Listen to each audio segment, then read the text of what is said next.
People might think that I will stop what I'm doing, but they don't know that we have just started. I can confirm now that after over 60 days that Facebook locked Olayomi Koiki out, we are now back officially this afternoon. 60 days might look like it's a long time, but to me, I was not worried and I was not moved.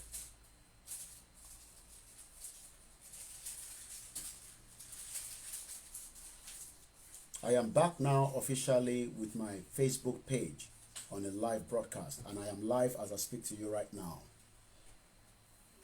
A lot of echoing. I'm getting, somebody says a lot of echoing, so let's see why there's a lot of echo. I've removed any background noise for those on MixLR. 60 days, Facebook thought they could shut me down.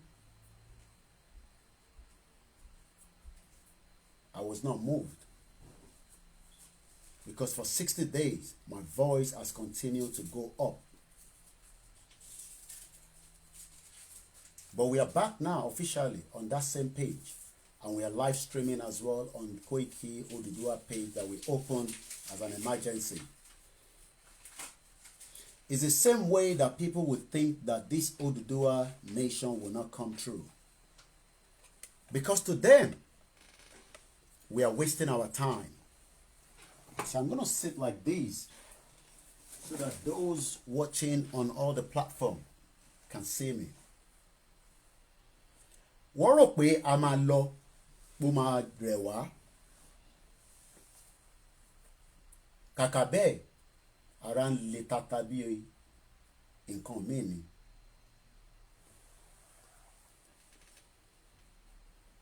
But one thing is, Nigeria will break. Ìgbà tó fẹ́ break yẹn la mọ̀. Nigeria will eventually break up, but it can go in different ways for that breakup. It can go peacefully, or it can go the other way around. A lot of us want it to be peaceful. So myself, I want it peaceful. But ṣé àwọn tí wọ́n hold wa to ransom, ǹjẹ́ wọ́n máa fẹ́ ká lọ peacefully? That's the question I'm asking.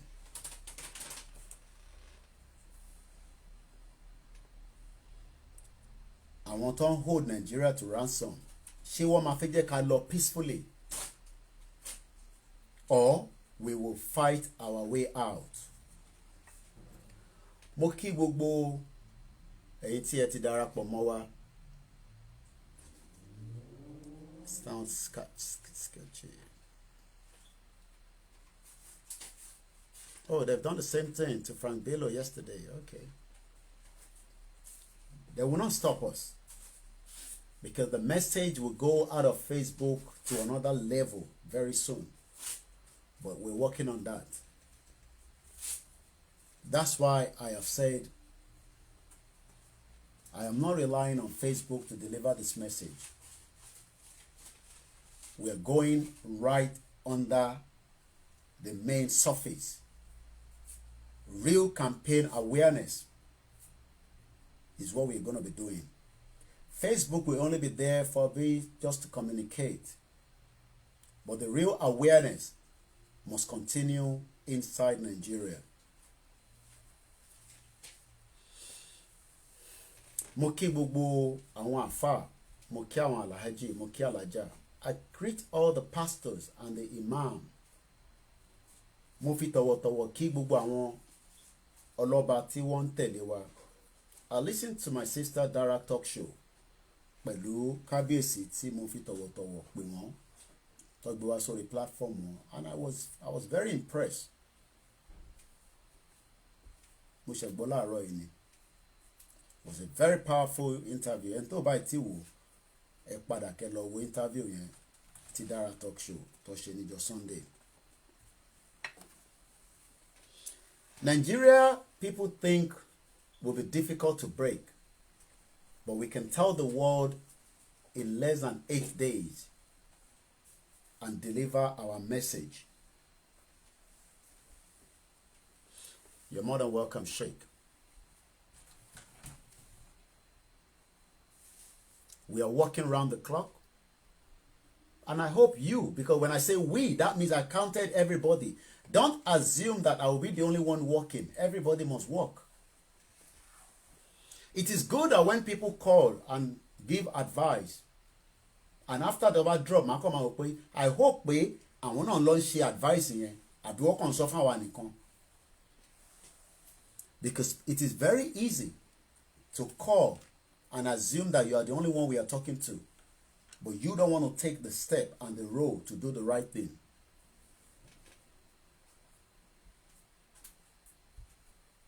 I will do my best in my own capacity from the media side. But if anybody has something much better, please organize it among yourself and let us get out of Nigeria as quickly as we can. Don't assume that Koiki Media or all the other media will be the one to do the job when you also have a role to play. I am playing my role, and I hope you will play yours as well.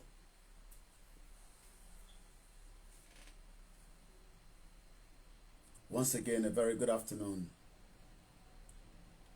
to all the platforms that we are streaming on. I will open the phone line so that we can engage in conversation. I hope in the next 24 hours, I will be able to bring the broadcast on Olayomi Koiki onto the software. We are working on that so that everything will work in one sequence. Because as I'm live here on the Koiki Pduduwa, we're also back on Olayomi Koiki, and we're going to be streaming on all those platforms so that we can accelerate more of the message. Once again, thank you those that have joined us so far. I would like to say, let us work hard to achieve the October 4th rally. I will not be tired. I might lose weight, but I will not be tired. I receive a lot of your messages.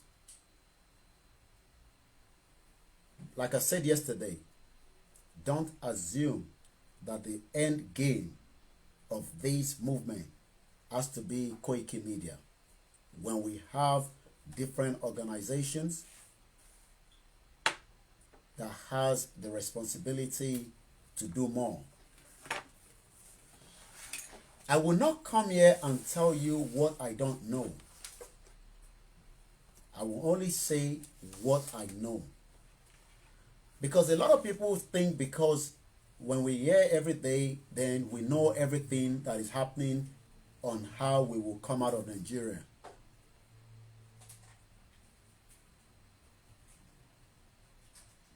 I will tell you what I'm told. In Toba Sofunwa, Ajekemo. But in Toba Sofunwa, there's nothing. Don't get upset. I am only doing my job as a media person. And this is the best thing I know how to do. And it has just engaged myself and you in conversation. And a lot of people call and I just take you into different platforms where I believe it is now your role to engage with them. When you call and say you have to do this, you don't really need to take advice from me. Because if I tell me if I will consult anybody. Let's go straight to our first caller from South Africa. Hello, sir. Okay. Yes. Okay. Twitter. Definitely. kò ń ṣàkọ́kọ́ tẹ máa gbọ́ wa làgbà ṣe rí ìtẹ́ ń gbọ́ nínú ilé kò ń ṣèmi nìkan ló wá ń affect nísìn ó ń affect gbogbo àwọn tó ń wò all over the world. Okay. Báyìí nǹkan. Ó ti better. Okay. Ẹ jọ tí ṣe Twitter, Instagram lọ sí kò sí ní Instagram page àbí? Tẹ bá lọ sórí Ọláyọmí Koiki ó wà live as I speak to you right now. Koiki mo lọ ń tẹ mi ò gẹ́tẹ̀ náà mo ṣe pé Ọláyọmí Koiki mo fẹ́ wò kó má lọ di pé tẹni pé káwó fún nǹkan má lọ di pé mo lọ miss out anything ló jẹ́ ní kí n pè kí n lè béèrè. Okay, all right, that's fine. Yeah. Okay. Ẹ ṣé. All right. Yes. Yeah, like I said, whatever the outcome or the output that is coming out today, bear with us. We're having some technical glitch since yesterday, but we are live. I know it's not stable on Facebook. Bear with us. On YouTube. I'm told it's not stable, but that's fine. We can only work on what we have today. By tomorrow, I'm still working around the clock to make sure that everything is working perfectly. It's not stable on this end.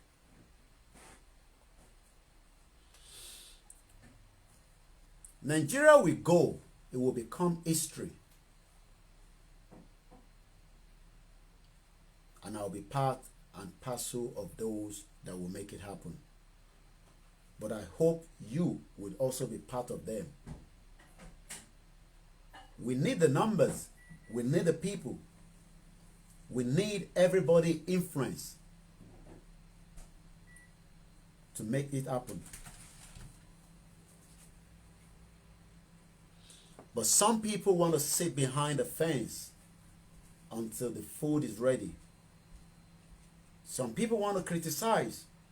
Some people say the kind of language that we use is not tolerated in kind of conversation like this. Some people want us to tone it down. Some people has already castigated us as, nothing.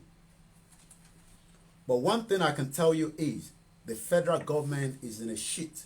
They know that already. Because for every day that we are coming out is a big headache for them. Don't call and tell us, oh, it's gbọ́. That is your own responsibility, not my responsibility. Ibi tí wọ́n bá ti gbọ́, ìwọ náà jẹ́ kó gbọ́ ládùúgbò yẹn. Don't come on the show and say, wọ́n ti gbọ́ níbi kan. Kí ni iṣẹ́ tí wọ́n ń ṣe tó bá ti gbọ́? Iṣẹ́ wo gan ni wọ́n fẹ́ ṣe?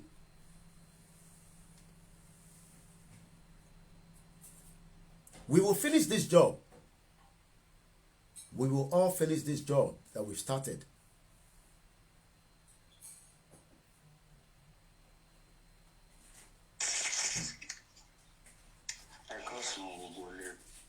Good afternoon. Good afternoon. God bless you, my brother. I'm not phone to my phone like by yourself. Shut the matter. Mo kàn fẹ́ sáré drop nǹkan ni because mo rí news flash kan sí mo mọ̀ pé kò tí jáde officially but I got the hint. Buratai Buhari planning to proscribe Pduduwa Nation agitators a terrorist organization. That guy need to be warned. Because of it all, party. Okay. Later, continue to drop me. All right. One thing a lot of us must understand is coming out of Nigeria is not in the hands of the federal government.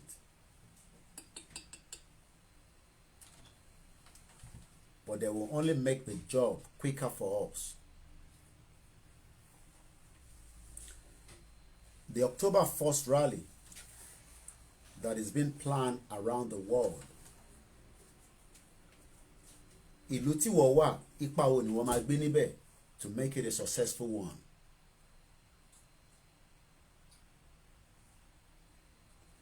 We have a lot of people around the world.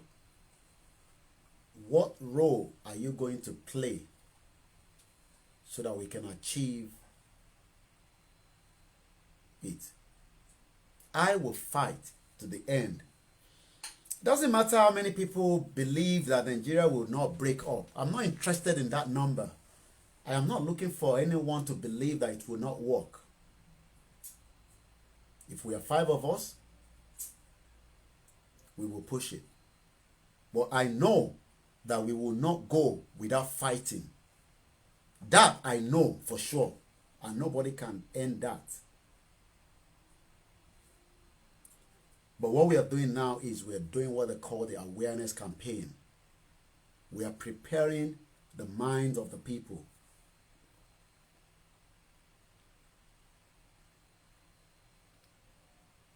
That's what we are doing at the moment.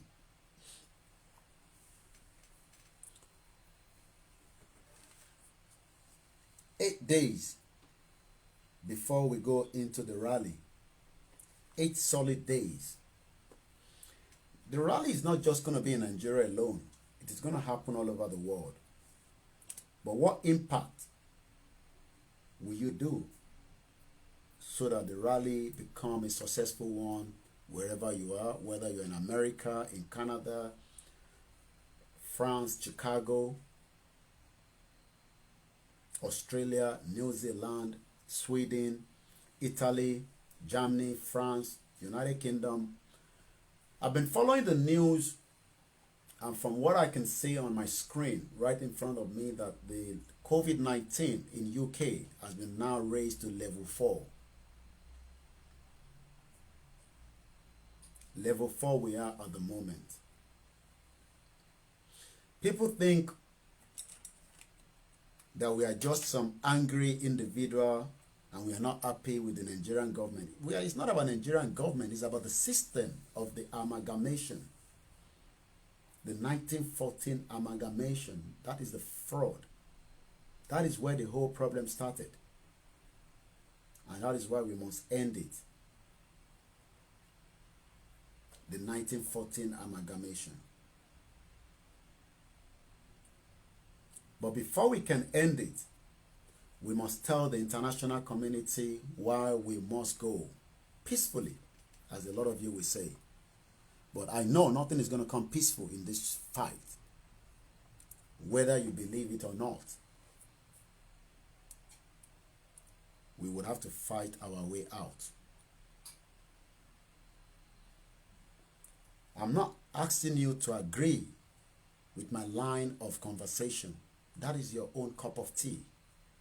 But what I know is the country has killed so many dreams because the British that colonized Nigeria, where I am currently living, have their children been taken care of.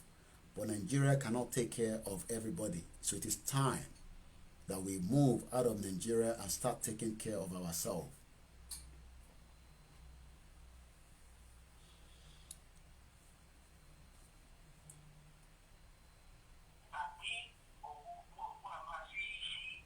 Hello. Ẹ káàsán, ẹ láti mute ti background yẹn tẹ́ bá fẹ́ bá wa dá ṣètò ẹjọ́.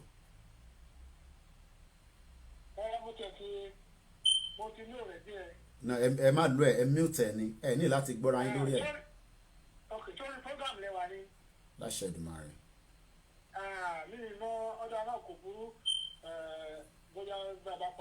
Okay then, all right. So that's a private call.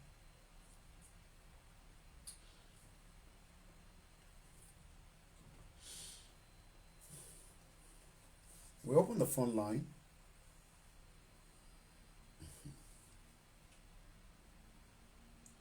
+447594050979.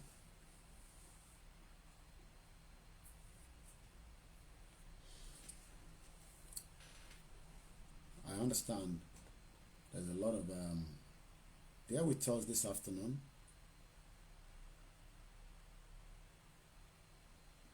Mr. Koike, please, the sound isn't okay. It's a lot of echoing, I'm told. I think I moved the other laptop away so that the echo doesn't come through.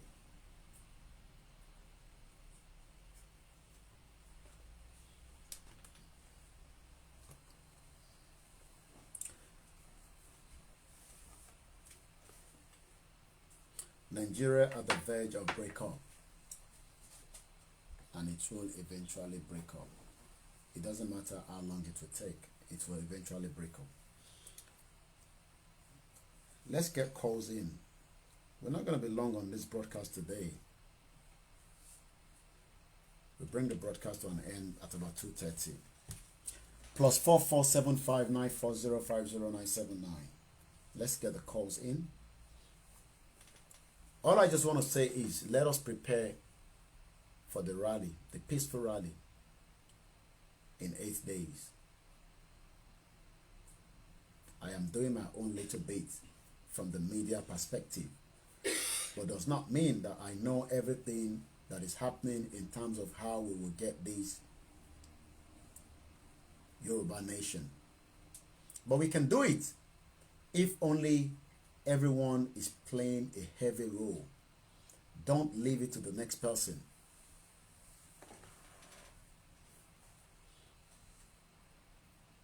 You will continue to monitor the UK one, but like I said, the Prime Minister is still in the House of Commons, right in front of me. The UK one has been moved to level 4. Whether you agree with us or not, whether you believe or not, whether you are still the one that believe in one Nigeria, how long will it hold? That's the question. How long can Nigeria hold? How long? Nigeria at the verge of breakup. 8 more days before we go into the rally around the world. 8 days, 13 hours, 47 minutes.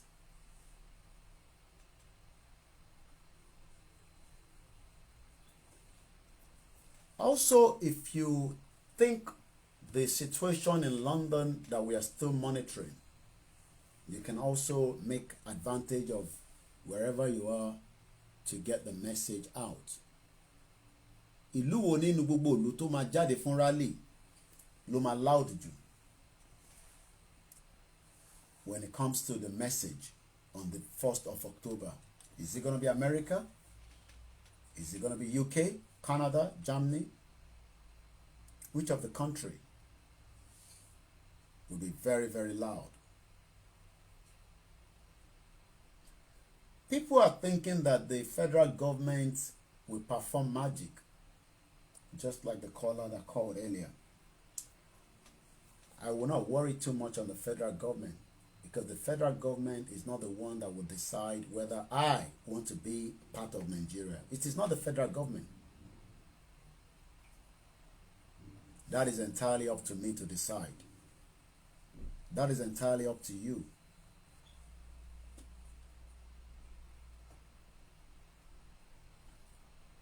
The federal government is just there for their own interest, not the interest of everybody.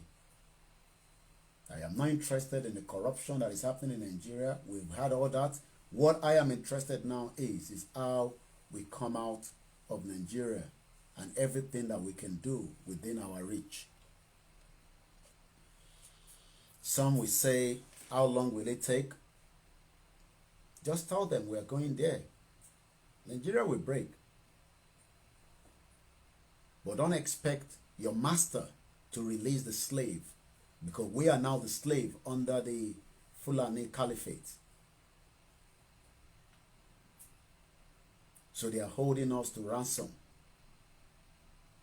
In every part of the country, they are holding us to ransom. The rally is a peaceful one, and we will continue to say is a peaceful rally. But we know that there is element of distort inside Nigeria by different groups of people that might want to infiltrate the rally. But we're prepared, and we continue to monitor the situation.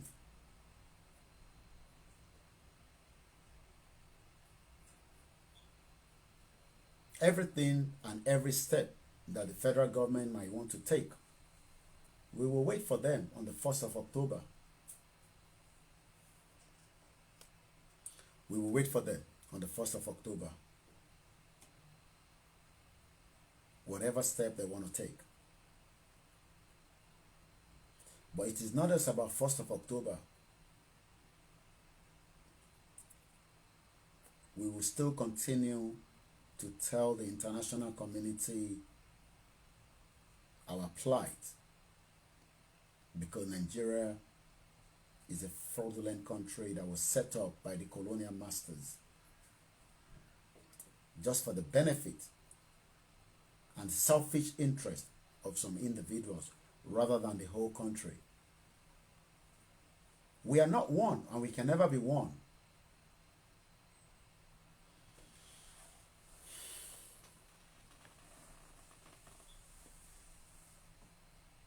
We are not one, and we can never be one.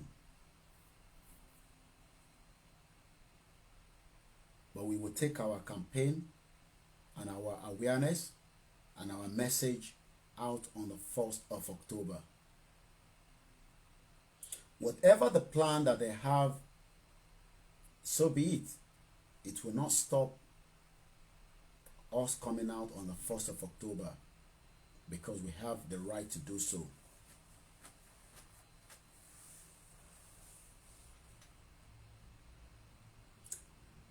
At the moment, every one of us have been held to ransom by the Fulanis. And that is why you cannot achieve your full potential. Your potential has been locked inside Nigeria, and until you continue to remain in Nigeria, you cannot release that potential. But we can end it once and for all, so that the next generation does not go through what we are going through at the moment. A lot of people think it will not come to pass, that this is just a social media fight. And I say that's fine. That is their own belief.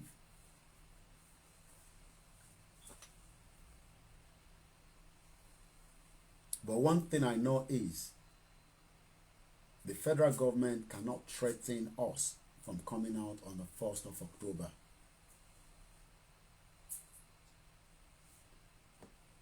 Because it's a peaceful rally, and that rally will go ahead as planned. The rally will be held in all the southwest states. We know some of the governors are not interested because they are part of the government. But we will hold every one of them accountable. Every one of them will be held accountable. Every one of the governors. And we continue to monitor every state 24 hours. I will not come here and tell you everything that we know. But we monitor every governors and all the conversation that they are having right even inside their inner caucus. What the government of Nigeria do not understand is we might be far away from Nigeria, but a lot of what is happening in Nigeria comes right onto the desk.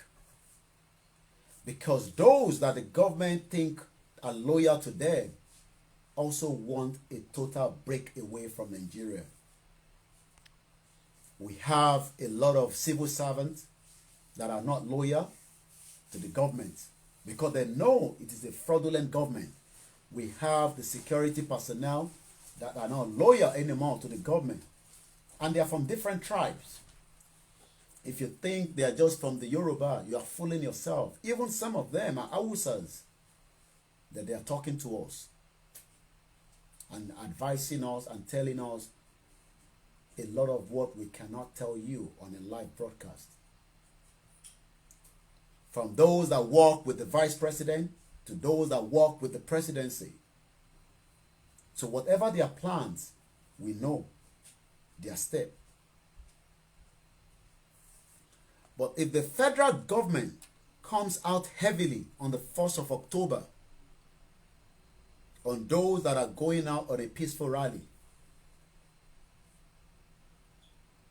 a lot of things will be pushed through the international community and through the African communities.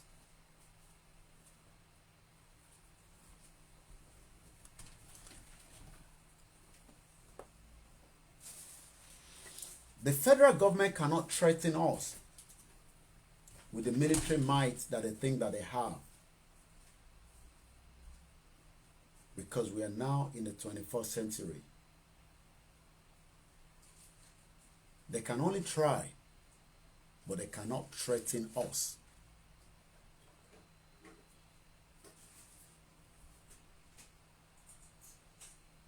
A lot of people think that the military might of the federal government will crush everybody in Southwest. That cannot happen. The federal government cannot shut down everybody in Southwest. It's not possible.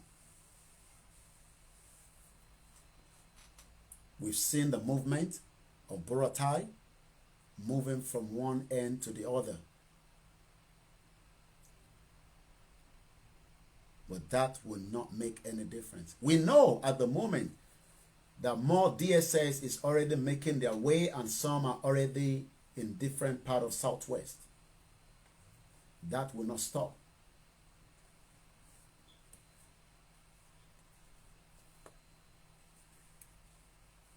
It will make things chaotic if the federal government unleash heavily on the innocent civilians. Things will just be chaotic. It's as simple as that.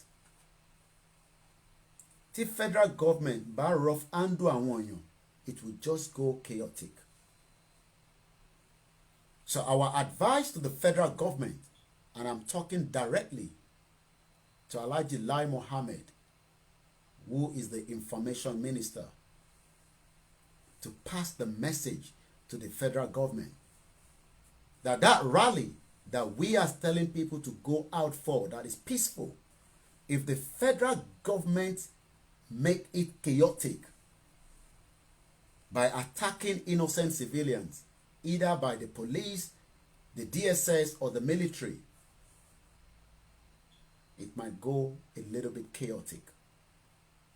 It might not literally be on the day of the rally, but you have just told us that you are the bull that wants to deal with us. And then we will then come back on the round table and review what next to do. Like I've always said, there are millions of things that can be done. Millions of things. But we hope the federal government will obey the international law and allow a peaceful rally inside the Southwest for those that are going out. And those that are going out, we are advising everybody to go on a peaceful rally. A very, very peaceful rally. That is our advice to those going out on the 1st of October in less than 8 days. You must not make use of the rally as a point to create atrocity in the country. Hello, sir. Ẹ káàbọ̀ sórí ètò. Ẹ káàsán, sir. John Adeleke ló ń pè yín láti Abuja. Láti bo? Láti ìlú Abuja, sir. Ẹgbẹ̀rún ńlẹ̀, báwo la Abuja? Yes, sir. So, nǹkan tí mo fẹ́ sọ ni pé ṣé bẹ́ẹ̀ rí October rally yẹn? Àwa máa make ìwé ara wa lọ sí ìlú wa lọ́rùn, because wọ́n lè má ṣe ká ṣe rally níbí báyìí. Okay. ọmọ Abẹ́òkúta lèmi Àgbọ́yé. a máa lọ síbẹ̀ yẹn ọlọ́pàá tó bá fẹ́ ṣe wèrè àbí DSS tó bá fẹ́ ṣe wèrè ẹ wo bí báyìí Boko Haram náà máa dà wá fún wa níbẹ̀ yẹn kò ṣe pé wọ́n máa gbé rí police wá síbẹ̀ àbí rí DSS. We are aware of that. ṣé bẹ́ẹ̀ ni gbogbo àwọn bàbá wọn làwọn ò fẹ́ wàhálà yẹn ó ti yé yín bẹ́ẹ̀. Yeah. tí wàhálà bá délẹ̀ bóyá wọ́n máa sá lọ sí òkè òkun lọ́hùn ni àbí ibi tí wọ́n bá fẹ́ sá lọ because future àwa ń jà fún àwọn ti parí ilé ayé wọn. Bẹ́ẹ̀ni. ó ti yé yín bẹ́ẹ̀ wọ́n ti parí ilé ayé wọn àwa máa jà fẹ́tọ̀ wa máa jà fáwọn ọmọ wa because Nàìjíríà tá a wà yìí tó jẹ́ pé adìyẹ téèyàn ń pàjẹ́ gan ó ní garanti tí ẹ bá fẹ́ padìyẹ jẹ máa fọ bẹ́ẹ̀ wọ́n pé èyí yìí ó ń lọ o. but Nàìjíríà ẹni tó bá jáde nílé kò mọ̀ bóyá òun máa délé padà. Bẹ́ẹ̀ni. ó ti yé yín. Bẹ́ẹ̀ni.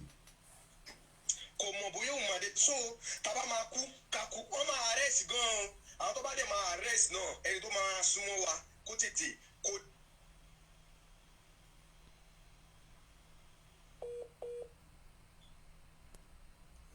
Àgbẹ̀wò wèrè kọ̀yà ni wọn kò ṣàgbẹ́kọ̀yà o wọn ò ní dúró wọn ò ní dúró ìlú wa ní miẹ̀tì àti sọ pé òun máa gbé àwọn tó máa ṣọ́ wa wá ẹni pé wọ́n tẹ̀ wá fi orí Yorùbá mú ẹ̀wọ̀n bá máa sọ pé Yorùbá pẹ́nu wo ò lè kó pé Yorùbá alátẹnujẹ ni wá Yorùbá tó máa wí bẹ́ẹ̀ wọ́n máa mọ̀ pé generation Yorùbá eléyìí ó yàtọ̀ tó bá délẹ̀ wọ́n máa mọ̀ pé ó yàtọ̀ tógun la fi máa jáde fún kò ṣe pé kò ṣọ̀rọ̀ bọ́n ẹ wo a máa dèdè àyèdè sí àárín wọn wọ́n máa para wọn níṣojú wa báyìí ni a máa wo fíìmù a máa fídíò ara wọn a máa fídíò wọn ni ṣọ́ yàwèrè ni wọ́n yàwèrè tó bọ̀ gbogbo nǹkan tó ń sọ àwọn bàbá olórí burúkú kan tó kú má kó àmọ̀ràn ọ̀run má lọ tó ń sọ pé àwọn àgbẹ̀kọ̀yà àgbẹ̀ orí burúkú wọn wo ló ń kọ̀yà tó ti lé wọn kúrò nínú oko tó ń gbé aṣọ tí àwọn kìnìún ti sá sí káàkiri tó ń sọ àwọn Tinubu ló arrange àwọn pípù yẹn. 2023 tí wọ́n ní débá wọ́n tiẹ̀ ní lajú rí 2023. Nàìjíríà ti lọ before 2023 láṣẹ àwọn àti ìgbìmọ̀ make ìwé ara wa gbogbo nípa kọ́sàbù dáńbì bá a máa kúrò bíbá ká padà sílẹ̀ bàbá wa. no problem ẹ ṣe gan ni. so gbogbo nǹkan tó ń sọ yẹn àwọn àgbẹ̀kọ̀yà bíi wèrè kọ̀yà tó ń pera wọn yẹn wọn ó sì yún wọn ni kò tí tó bá máa yá ibi táwọn kan máa sá sí wàhálà yẹn ò ní jẹ́ kán sùn. Bẹ́ẹ̀ni. bẹ́ẹ̀ni kọ́ máa dé máa intimidate wa ní ilé torí ẹ̀ la ṣe máa lọ sílé a máa lọ ṣe rally a lè ṣe rally bíbá tó bá a máa mọ̀ pé ilé bàbá wa lè lé wọn bíjà láyà anybody dá. Nobody must intimidate us on the 1st of October. wọn bíjà láyà anybody dá. Not the federal government. àwọn gangan náà ní finance ayé wa àwa la ní finance ayé wa tó bá pa wá tán ta náà máa ṣe ọba lé lórí àbí tó máa ṣe gọ́vnà àbí kánsílọ̀ lé lórí àwọn olórí burúkú àtẹnujẹ tó ń sọ fún wọn náà ní àtẹnujẹ kan pín owó díẹ̀ síbẹ̀ rí nǹkan yẹn èmi ti gbé nílẹ̀ Haúsá dáadáa mo dẹ̀ ti bá wọn ṣe over 15 years so ó ti yẹ yín bẹ́ẹ̀ wọ́n ti mọ̀ wá pé Yorùbá owó ni problem wa síbẹ̀ Haúsá nǹkan tí Haúsá máa ṣe fún Yorùbá yẹn wọ́n ṣe wà ń bẹ̀ ọmọ tí mọ because wọ́n máa ń sọ pé kíní ni wa béèrèbè náà máa ń pè wá tẹ bá gbé ẹyin rẹ béèrèbè àwọn àpè ibo ní yamirin ok wá rí pé generation tó wà this time à ń ṣe béèrèbè yẹn wá lọ sọ yẹn nílùú wọn torí pé kí ni we are fully ready now. And this time around is a job that we will complete. We are not going to do this one halfway.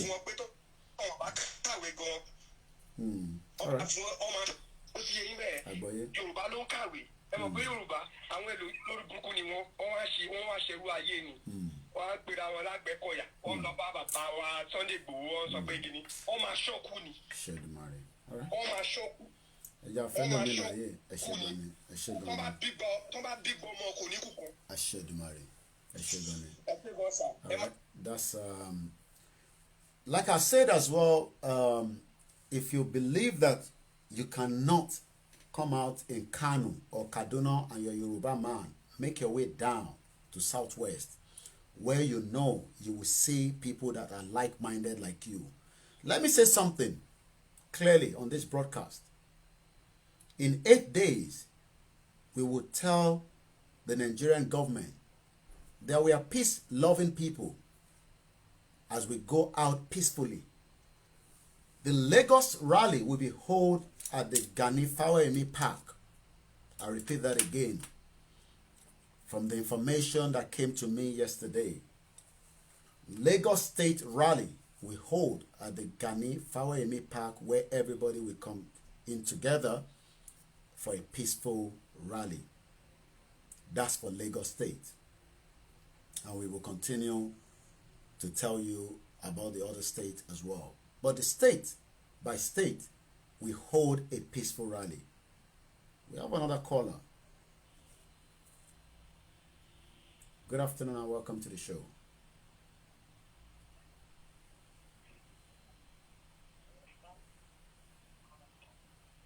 Okay, we can't hear you. Ètò ni ẹ káàbọ̀ mọ́. Àwa ni ẹ máa. Ẹ ṣe Èdùmàrè. Sẹ́rí on the 4th yẹn, ó ti ṣeé ṣe láti Ọlọ́run. Inshallah. Àwọn bàbá Dàgbàdàbolẹ̀, wọ́n bá ní kò ṣeé ṣe, ẹ̀jẹ̀ wọn ló máa fi ṣètùtù ìjọ yẹn. Inshallah. Torí wọn ò ní tìjú rárá. Bẹ́ẹ̀ni. Àwọn COVID mọ́kàn tó fẹ́ ń sọ léyìn ni. Wọ́n láwọn àgbẹ̀kọ̀yà, wọ́n láwọn wà ní gọ́fẹ́mẹ̀ntì. They can't do nothing. Níbi yìí, tó ní kán ṣe COVID kan tó travel wá sílùú wọn, wọ́n á dèlùú wọn tán. Wọ́n á gba 50-something naira. Nígbà tó bá tún padà bọ̀ without giving them any injection, nothing. Tó bá tún padà bọ̀, wọ́n á tún ní kán sọ another 50. Ṣé ẹ̀rí pé they like armed robber làwọn people yìí? Bẹ́ẹ̀ni. They are very, very wicked. Ẹni tó bá ní kán má ṣe rally yẹn níjọ́ yẹn báyìí, kán ṣàbàlẹ̀. Àwọn tó kú máa kú, àmọ́ ọ̀nà máa lọ. Ọlọ́run á di gbogbo àwọn tó máa ṣe rally mọ́. Àwọn ọlọ́pàá tó dẹ̀ wà ń bẹ̀. They supposed to guide them. Bẹ́ẹ̀ni. Kì í ṣe pé kán lọ máa fẹ́ Kọ́ máa lọ máa harass anybody. Kán lọ máa yìn wọ́n níbọn. Anybody tó bá yìnbọn fún wọn. Anybody tó bá lóun gbẹ̀gbọ́n, kán nà lálùjọ ojúbọlẹ̀ àti bọ́ ọwọ́ ẹ̀ kán fi ìbọn yẹn fọ lórí. Ọlọ́mọ àráfà àwọn ọmọ ọlọ́mọ nítorí pé wọ́n fẹ́ jà fẹ́tọ̀ wọn. Àwọn tó ti yẹ kán gbọ̀nà òun lọ tán dà wọn olùtù láàmú. Ọlọ́run fún gbogbo wa ṣe. Ẹ ṣe gan ni. Ojúbí wa gbé gbogbo wa. Ẹ ṣe Èdùmàrè ọwọ́. Ẹ ṣe gan ni màmá wa. Ẹ kú ètò tà. Àwa ni ẹ. Let's say again that the rally is a peaceful one. And it will be a peaceful one.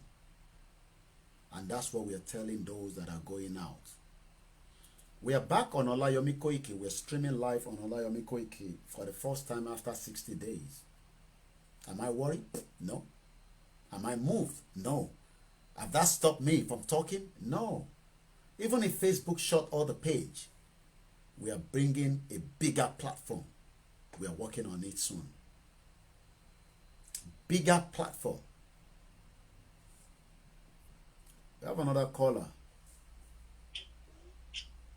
Good afternoon. Hello. Ẹ káàbọ̀ sórí ètò. Hello, Mr. Ayobi. Ẹ káàsán sá. Ṣé wà wá? A dúpẹ́ fọlọ́run. Èmi ni mò ń bá yín sọ̀rọ̀ lórí WhatsApp sometime.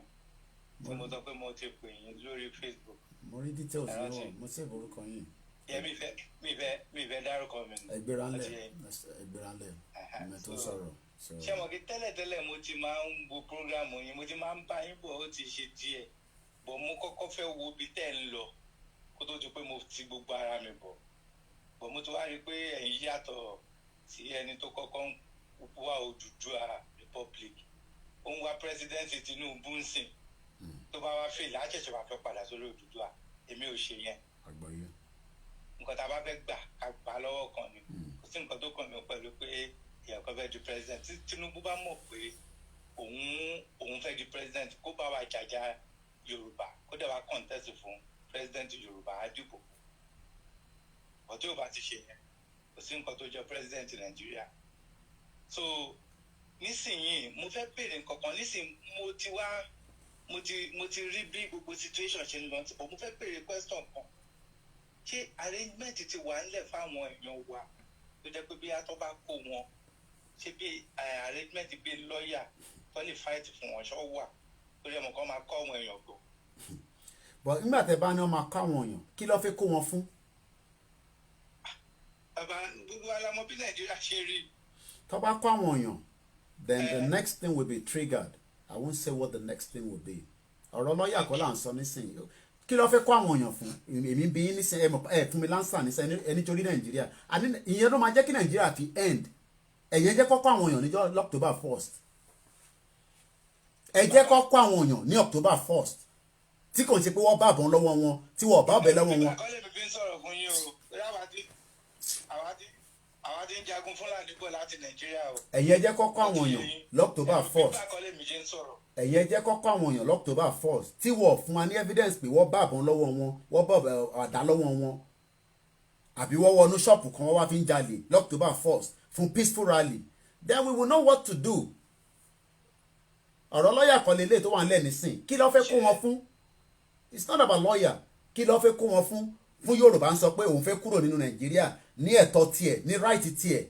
Even tí international law bá allow ṣé dandan la láti ṣe pẹ̀lú Nàìjíríà mọ́ ni. Ẹ fi ẹ sílẹ̀. So ṣé arrangement ti wá tó wà bíbá yìí? We don't know what the situation is. We're still following the coronavirus restriction. I mean, multi-monitor level 4 la wà nísìn. So we don't know what would happen. But whatever would happen, people can use the social media on the day to send a strong message by using the social media. It's as simple as that. Okay. All right. I should go on it. All right. Let me say something clearly. When I started, I did not consult the federal government. Neither did I consult you. Whatever you want to do, you don't have to consult me. As long as you have a good intention for what will take us out of the contraction you call Nigeria. And let's make it clear to the federal government. And that's why I keep calling the name Alhaji Lai Mohammed, that is the information minister of the country. That we are coming out for a peaceful rally. And I continue to use the word a peaceful rally. If the security operative come and rough handle the people on the 1st of October, from the 2nd of October, I personally will know what message I will start putting out. I won't say more than that. I don't know about you. But from this desk, I will be releasing some messages that will bring more chaotic into the country on behalf of the Pduduwas. Because what we are going for now is not a war, and we have every right to go out. So don't come here and scare anybody that, leave all those nonsense alone. So let's go to another caller. Hello. Hello, sir. Yes, sir. Sir. Yeah, I appreciate it. Ọlọ́run àtúbọ̀ ra mi àárọ̀bá ẹ̀mí padà lórúkọ Jésù. Tẹ́lí ohun tí mo fẹ́ sọ lọ́sàn-án, I really appreciate God for giving me this opportunity. Tẹ́lí one thing ní pé number one, ìṣẹ́ni yìí ó ti ṣe é ṣe. Torí pé gbogbo àwọn tó pera wọn lẹ́ranko tó pera wọn ní Fúlàní, Ọlọ́run ti gba agbára lọ́wọ́ wọn. A kàn ń wò wọ́n ni wọ́n kàn ń tò wọlé ni, kò sí agbára kankan, kò sí ipá kankan tí wọ́n ní mọ́. Torí pé Ọlọ́run ti gba gbogbo ògo. Ṣùgbọ́n ohun tí mo tún fẹ́ tún sọ, because mo try láti pè wọlé lọ́dọ̀ bàbá Èkìtì lánàá kó tún lè pass information yẹn. Don't stop that praise. Don't stop that praise. God is working on it. The praise is really, really working. God jọ nítorí Ọlọ́run gbogbo ọ̀nà ká dá wà nínú ilé gan. Ẹ jẹ́ kí ọkàn wa tá bá wà láàrin ọ̀pọ̀lọpọ̀ èrè, ẹ jẹ́ kí ọkàn wa kó máa fún Ọlọ́run ní orin ìyìn yẹn. Orin ìyẹn ló ń ṣiṣẹ́ lọ lọ́wọ́lọ́wọ́.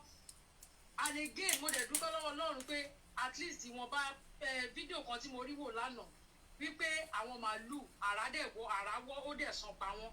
Késekése náà rí kàsàkàsà ń bọ̀ lọ́nà bàbá késekése. Wọn ò tí ì rí nǹkan kan. That's just the tip of the iceberg. Bó tilẹ̀ wù kán pé ìgbà tó kán pọ̀ tó, ọ̀run máa ṣẹ́gun wọn láṣẹ wọlé.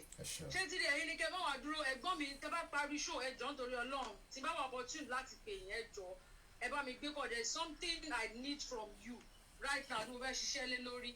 So mo dẹ̀ tún gbà ládùúrà wípé October 1st Ọlọ́run ti jáde, Ọlọ́run ti parí iṣẹ́. Ọlọ́run ti parí iṣẹ́ no matter how kò sí bó ṣe lè gbé ogun tó torí everywhere lágége mi báyìí má jẹ́ kí n tọ̀ yín. Àwọn pípù yẹn wọn ò tún lo àwọn mọ́tò màálù wọn wọlé mọ́ o. Ọ̀nà gbà tí mò ń gbàdà mo gbà wọ fá gbà. Ó nílé epo ọkọ̀ ní mama cars. In fact mo rí this snap wọn ni mass transit náà tún gbé wọlé ó fúlẹ̀ níbi bá èmi àti colleague mi kan lájọ́ lọ mo ní torí èmi àti ẹ̀ máa ń sọ máa ń pass information yẹn mo dé in fact wọ́n kúnnú mass transit yẹn gidi láti Katsina bí Katsina náà lọ ti ń bọ̀ so every ways ló ń gbà wọlé but ọlọ́run ti ṣẹ́gun ọlọ́run ti gbàgbára lọ́wọ́ wọn ojú dẹ̀ ti tì wọ́n mo dé mọ̀ pé kinní yìí á ti gbà á everybody fi ọkàn balẹ̀ a ní láti jáde torí pé this is the time for us to fight it mo sọ àwọn kan lánàá fún lórí show kan tí mo pè wọlé pé níwọ̀n ìgbà òyìnbó sọ wípé ọgbọ́n tí wọ́n dáná fún wọlé sí wa lára wọn náà wọ́n á gba nǹkan tó jẹ́ cultural heritage wa nígbà táwọn bá ti gbà táwọn gbé tiwọn lé àwa lọ́wọ́ táwọn bá ti believe nínú ìṣẹ̀ṣe titi wọn táwọn gbàgbọ́ nínú titi wa kíní yẹn gangan òun náà gbà lọ́wọ́ wa ń sìn so mo mọ̀ pé ọlọ́run wà lójú iṣẹ́ ọlọ́run dẹ̀ ti dá padà gbogbo àwọn ìṣẹ̀ṣe tí wọ́n náwọn parun yẹn gbogbo wọn ti ń dìde oníkálukú wọn ti ń dìde ó ti ń gbèjà wa jà mo dẹ̀ kọ́ ọlọ́run máa gbèjà wa jà bí òpin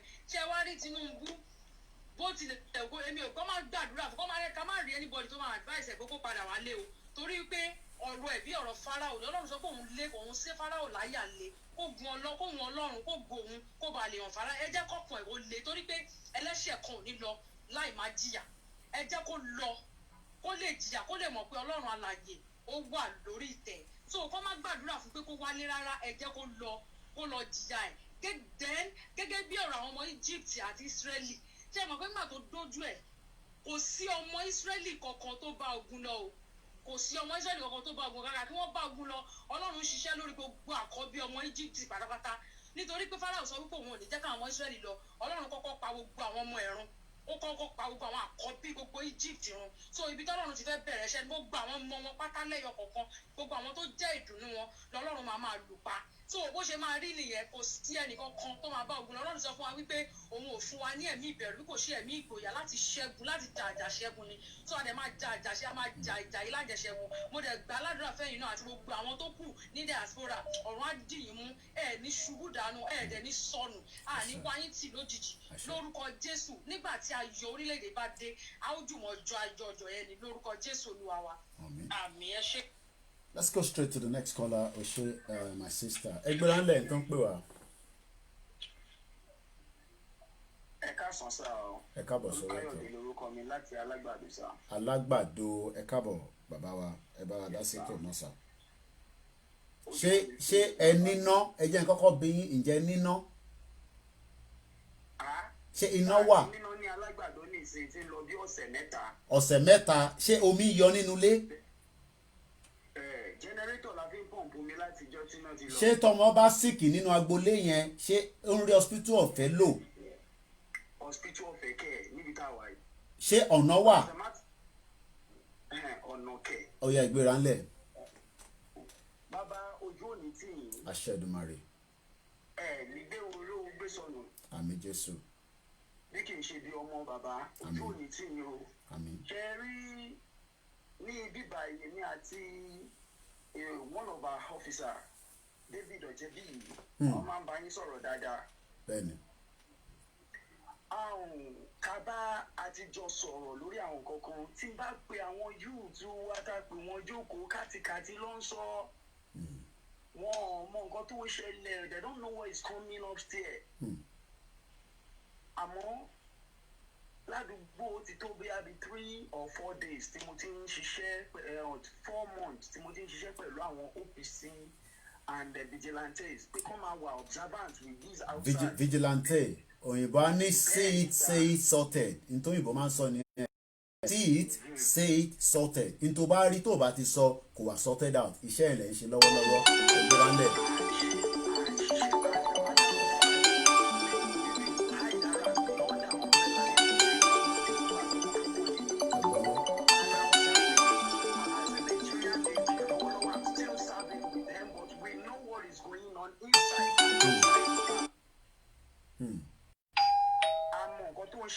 Àmọ́ nǹkan tó ń ṣẹlẹ̀ nínú ilé, àmọ́ nǹkan tó ń ṣẹlẹ̀ níta. Àgbọ́yé. We know what is happening to our admirals, we know what is happening to Yorùbá generals.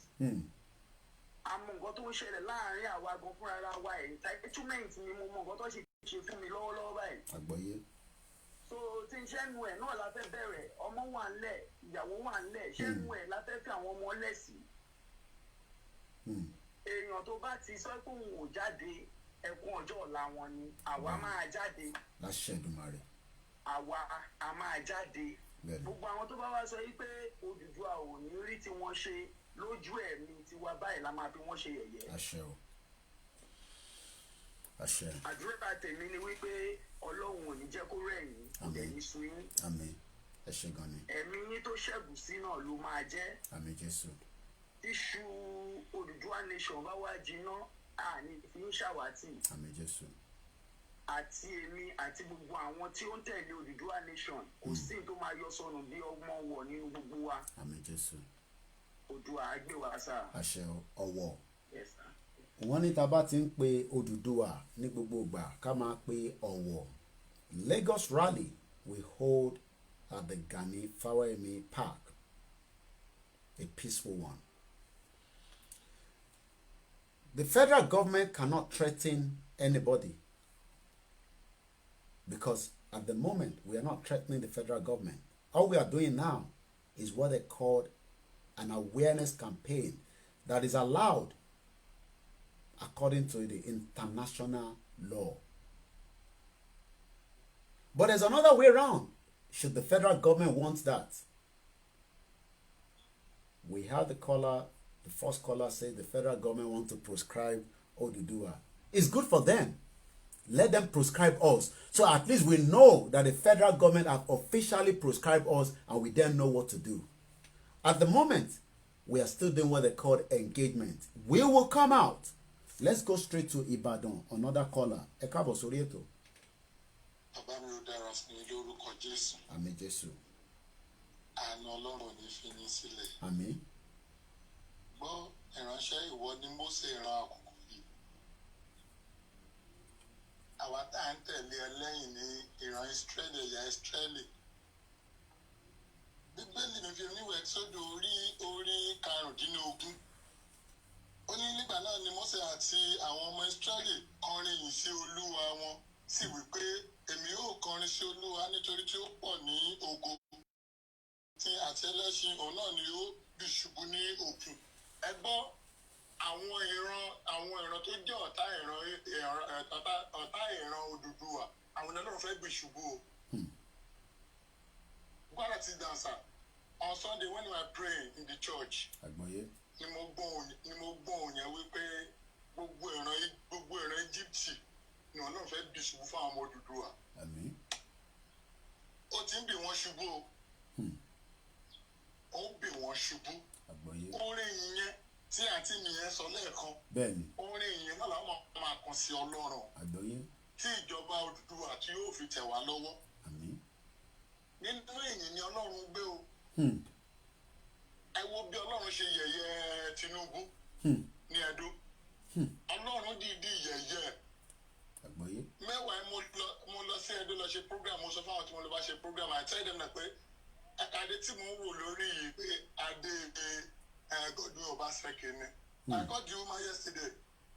Mo ní kí ni mo sọ ní dáadé olè ẹ̀ sọ bẹ́ẹ̀. Ṣùgbọ́n ẹ máa wo nǹkan tó máa ṣẹlẹ̀ before that October 1st. Ẹ máa wo Ọlọ́run mi wá bó ṣe fẹ́ dára torí pé ààyè ló wà. Bẹ́ẹ̀ni. Ó fẹ́ jà fún wa àtúndéyà mọ́sẹ̀ nílẹ̀ Odùduwà.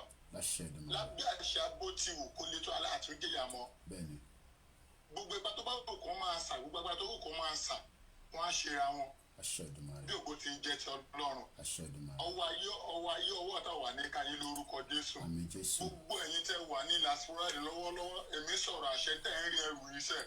Mo ní ọ̀gá ògùdù rẹ̀ máa tì yín lẹ́yìn. Àmín Jésù.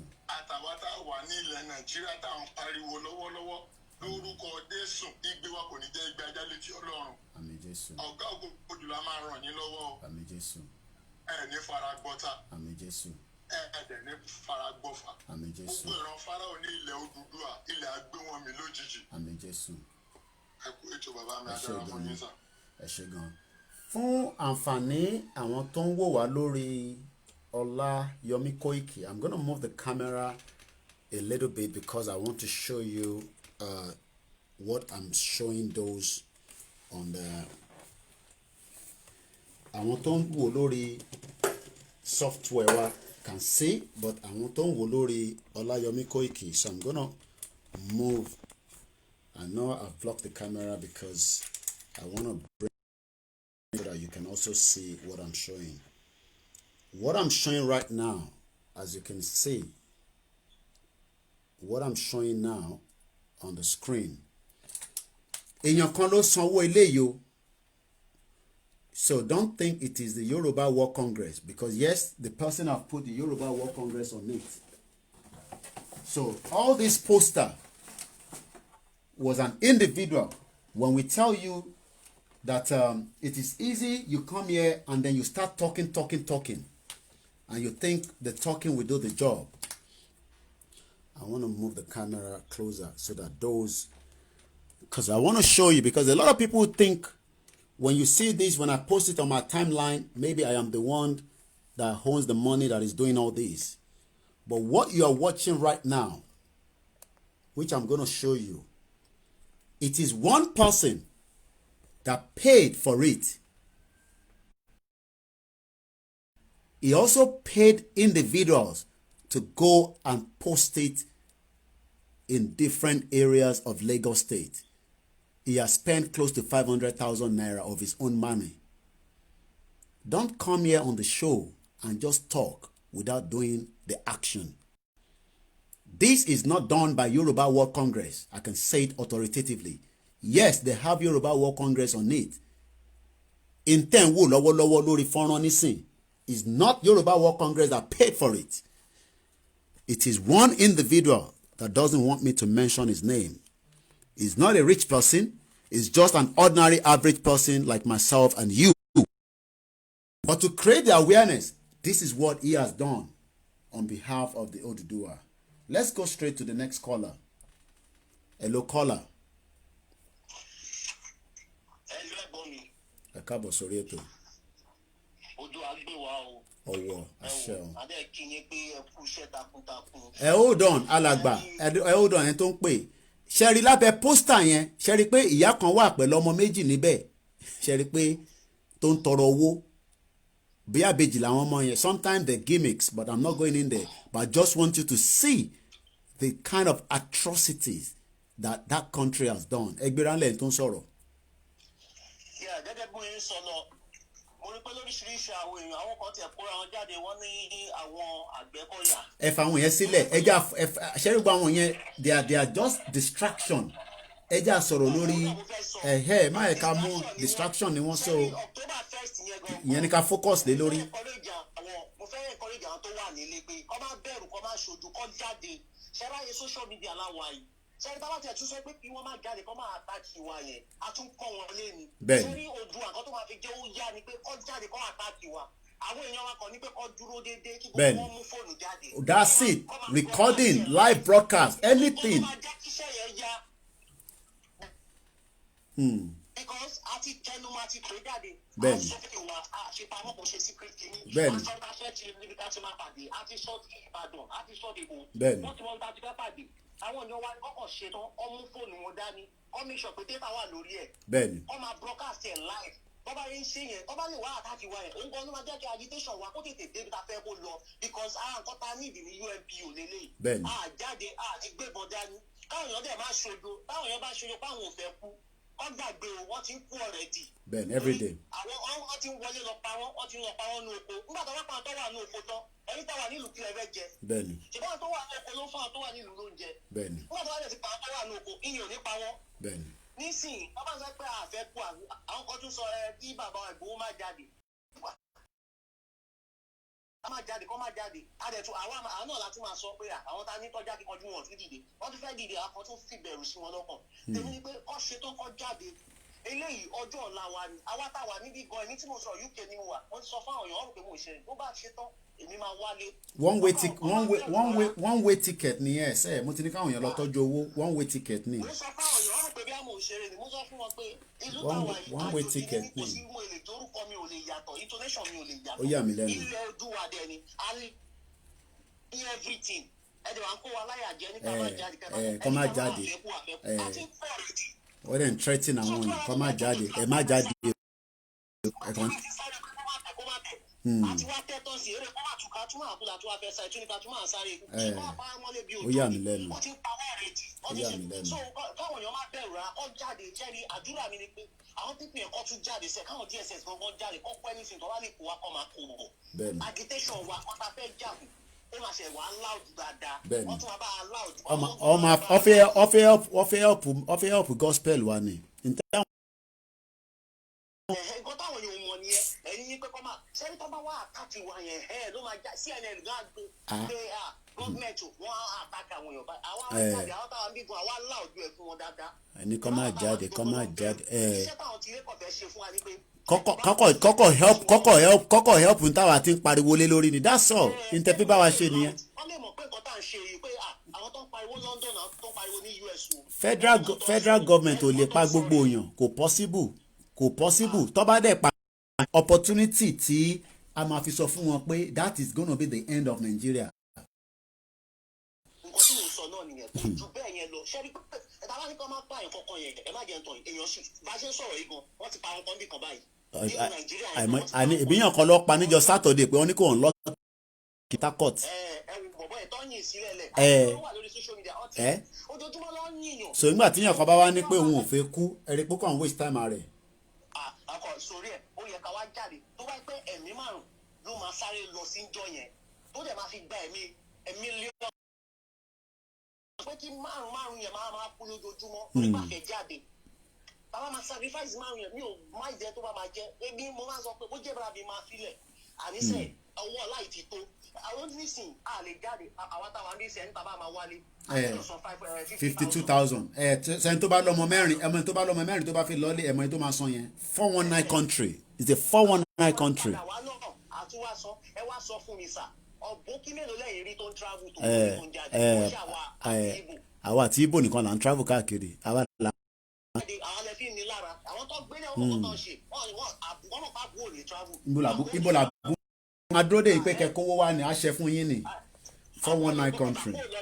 àdàmú níbi rè wọ́n bí olúkọ́ni ìṣọ̀lá òkèchukwu àwọn tó ń travel nìyẹn. àwa là ń káàkiri. ẹ máa sanwó lọ ẹ kó gbogbo owó jẹ tún fowó kówó náà ẹ wá ní ẹ náà wáyé ní ká máa sunkún. tó tẹ̀ important nísìn ni pé we are going the 1914 amalgamation which is our basis of where the whole fraud started. We are going out on that basis to tell the international community to intervene as quickly as they can so that we can come out of Nigeria peacefully. Nothing more, nothing less. Ẹ ṣé gan alàgbà. Thank you very much. All right. sẹ́ni nǹkan tó tún wá bẹ̀rù nú àwa ni pé wọ́n mọ̀ pé àwọn ò ní fi ṣetán àti fi ìbọn àti àdájà. a máa fà wọ́n sọ ṣẹ́rí àwọn tó wà nílé láti understand pé àwa fẹ́ fàjọba sórí ìrìn ni. That's what they don't understand. Anyway, ẹ ṣé gan ni. Thank you very much. I think I've been able to do a kind of a trick. So rather than the camera facing me, for those watching me on Olayomi Koiki, I've turned the camera so that you are now watching the live broadcast from the software. Because if not, I'm going to be moving myself, and I think that is the best way now. By tomorrow, I will see if I can bring my in onto the software and everything will synchronize. I understand those on YouTube. Bear with me with the camera this afternoon. We're having a bit of technical glitch, but we will continue to manage what we have at the moment. A very good afternoon. There's a video I want us to watch together now. Share the broadcast. A lot of people say I don't say that, but I say now share the broadcast. It will help. This is Nigeria of today in 1960. Even it was not as bad as this. This is Nigeria. Can you see? Can you see your Nigeria?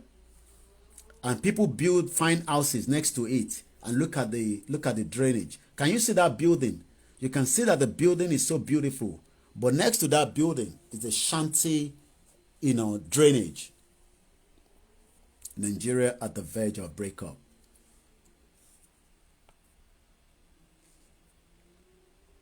Can you see?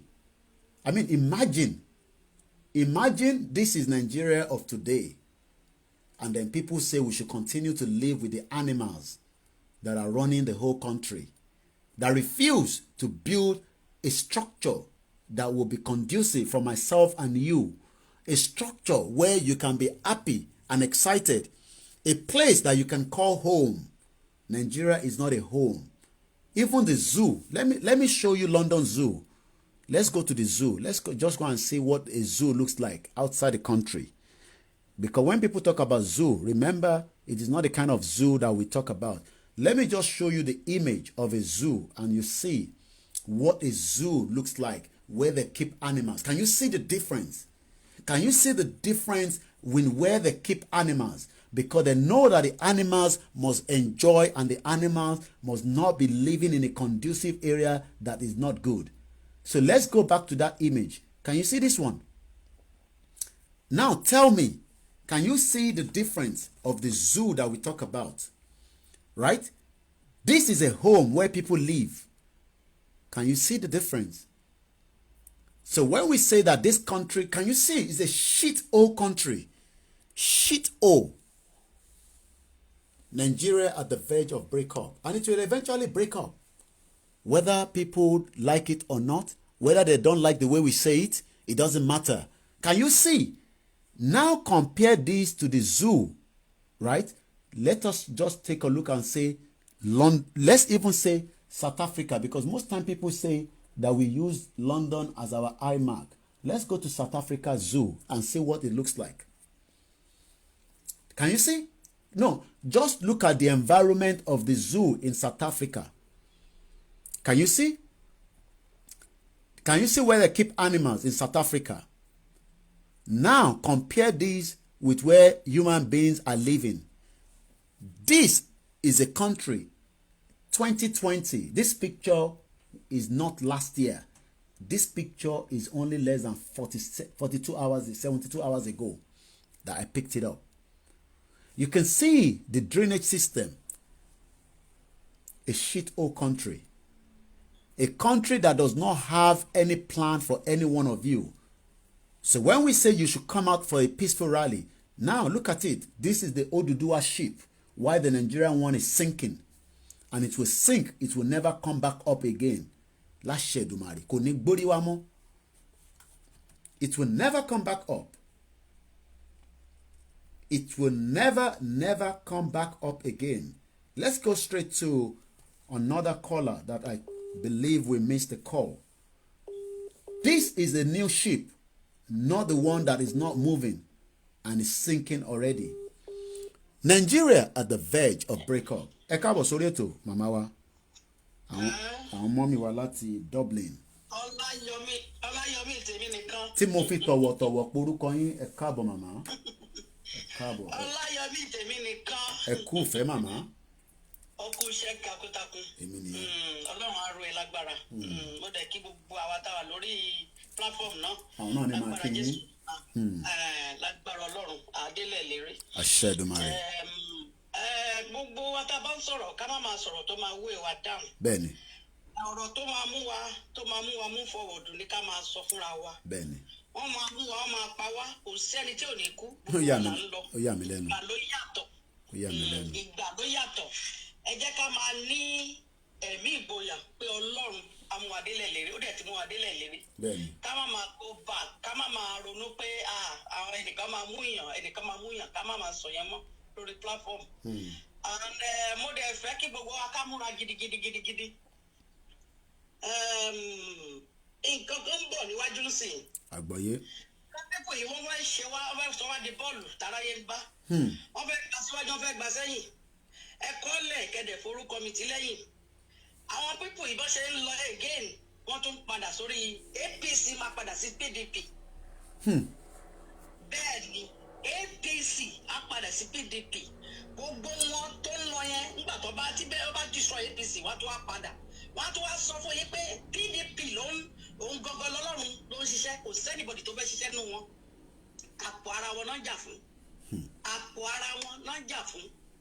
PDP kò gbé wa délẹ̀ lérí, APC ò gbé wa délẹ̀ lérí láti 1960 up to this present moment. Kò sí náà, kò sómi, kò sí ìlọsíwájú kankan, kò sí ohun kankan tá a lè tọ́ka sí. Mò ń wo Facebook láàárọ̀ yìí, mo rí ọmọ kan tí àwọn ọlọ́pàá lè pa. Oh yeah, ní Port Harcourt. Nàìjíríà ń ṣiṣẹ́ fún wa nìyẹn. Nàìjíríà ò ṣiṣẹ́ fún wa.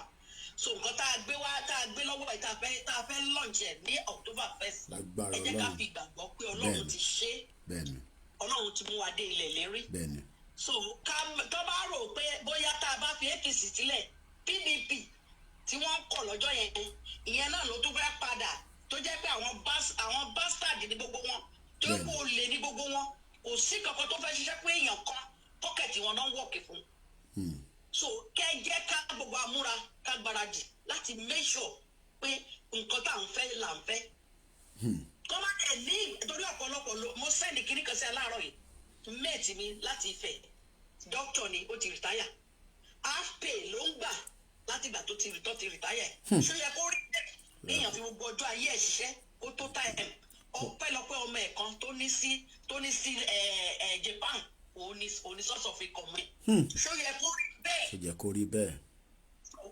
ká wá sọ pé APC ló máa ṣe PDP ló máa ṣe NRC ló máa ṣe ọjọ́ wo la fẹ́ kọ̀ntínú pẹ̀lú ká kúrò ní yàrá kan ká bọ́ sí yàrá kan ká kúrò níbi yàrá kan ká bọ́ sí yàrá kan we can't continue like that.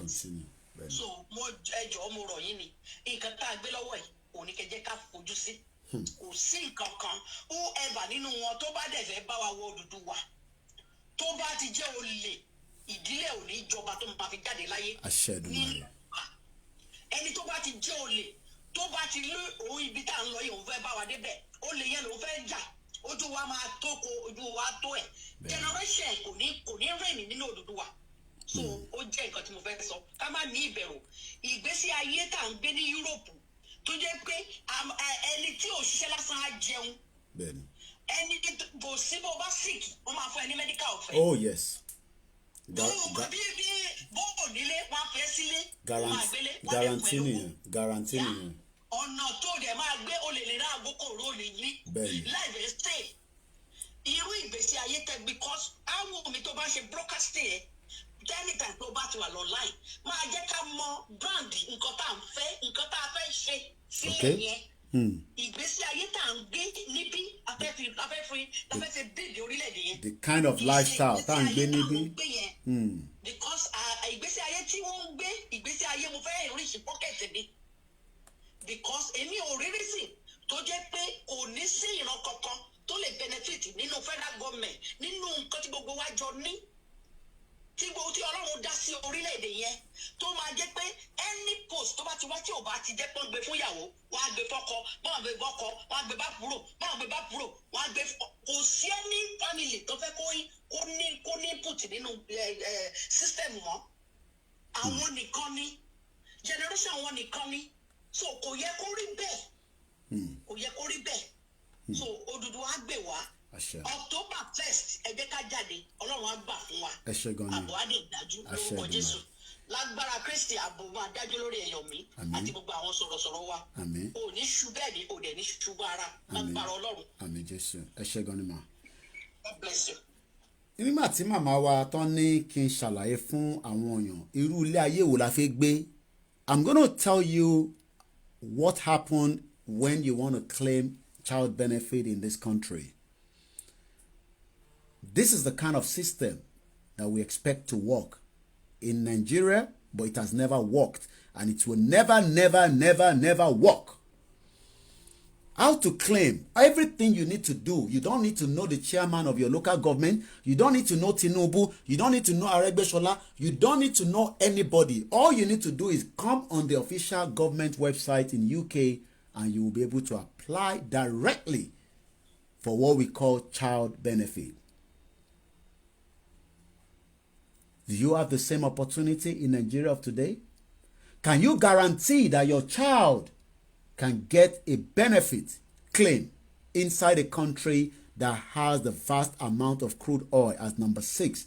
But yet, if you go back here on this data, I have shown this data so many times, but I'm going to show it again. This is where we are as a country, where we are now the number 1 capital poverty of the world.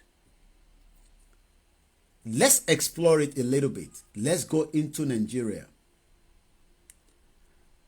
Let's even first look at South Africa, What position is South Africa so that we can compare with Nigeria? I don't want to use UK. I want to use South Africa today. So I hope everybody's got a pen and paper. Please, let's hold the call for the time being. Let us educate ourselves. Today, in 2020, the total population in South Africa is 58 million. I hope you all have a pen and paper. Let's do some arithmetic. My math is not very good, but I hope those that are watching us and I can see all the comments. Okay, we have another caller. Let's go straight to that caller first. Hello, good afternoon, caller. Good afternoon. Good afternoon, my brother. Orúkọ yín ibo lẹ tí ń pè wá.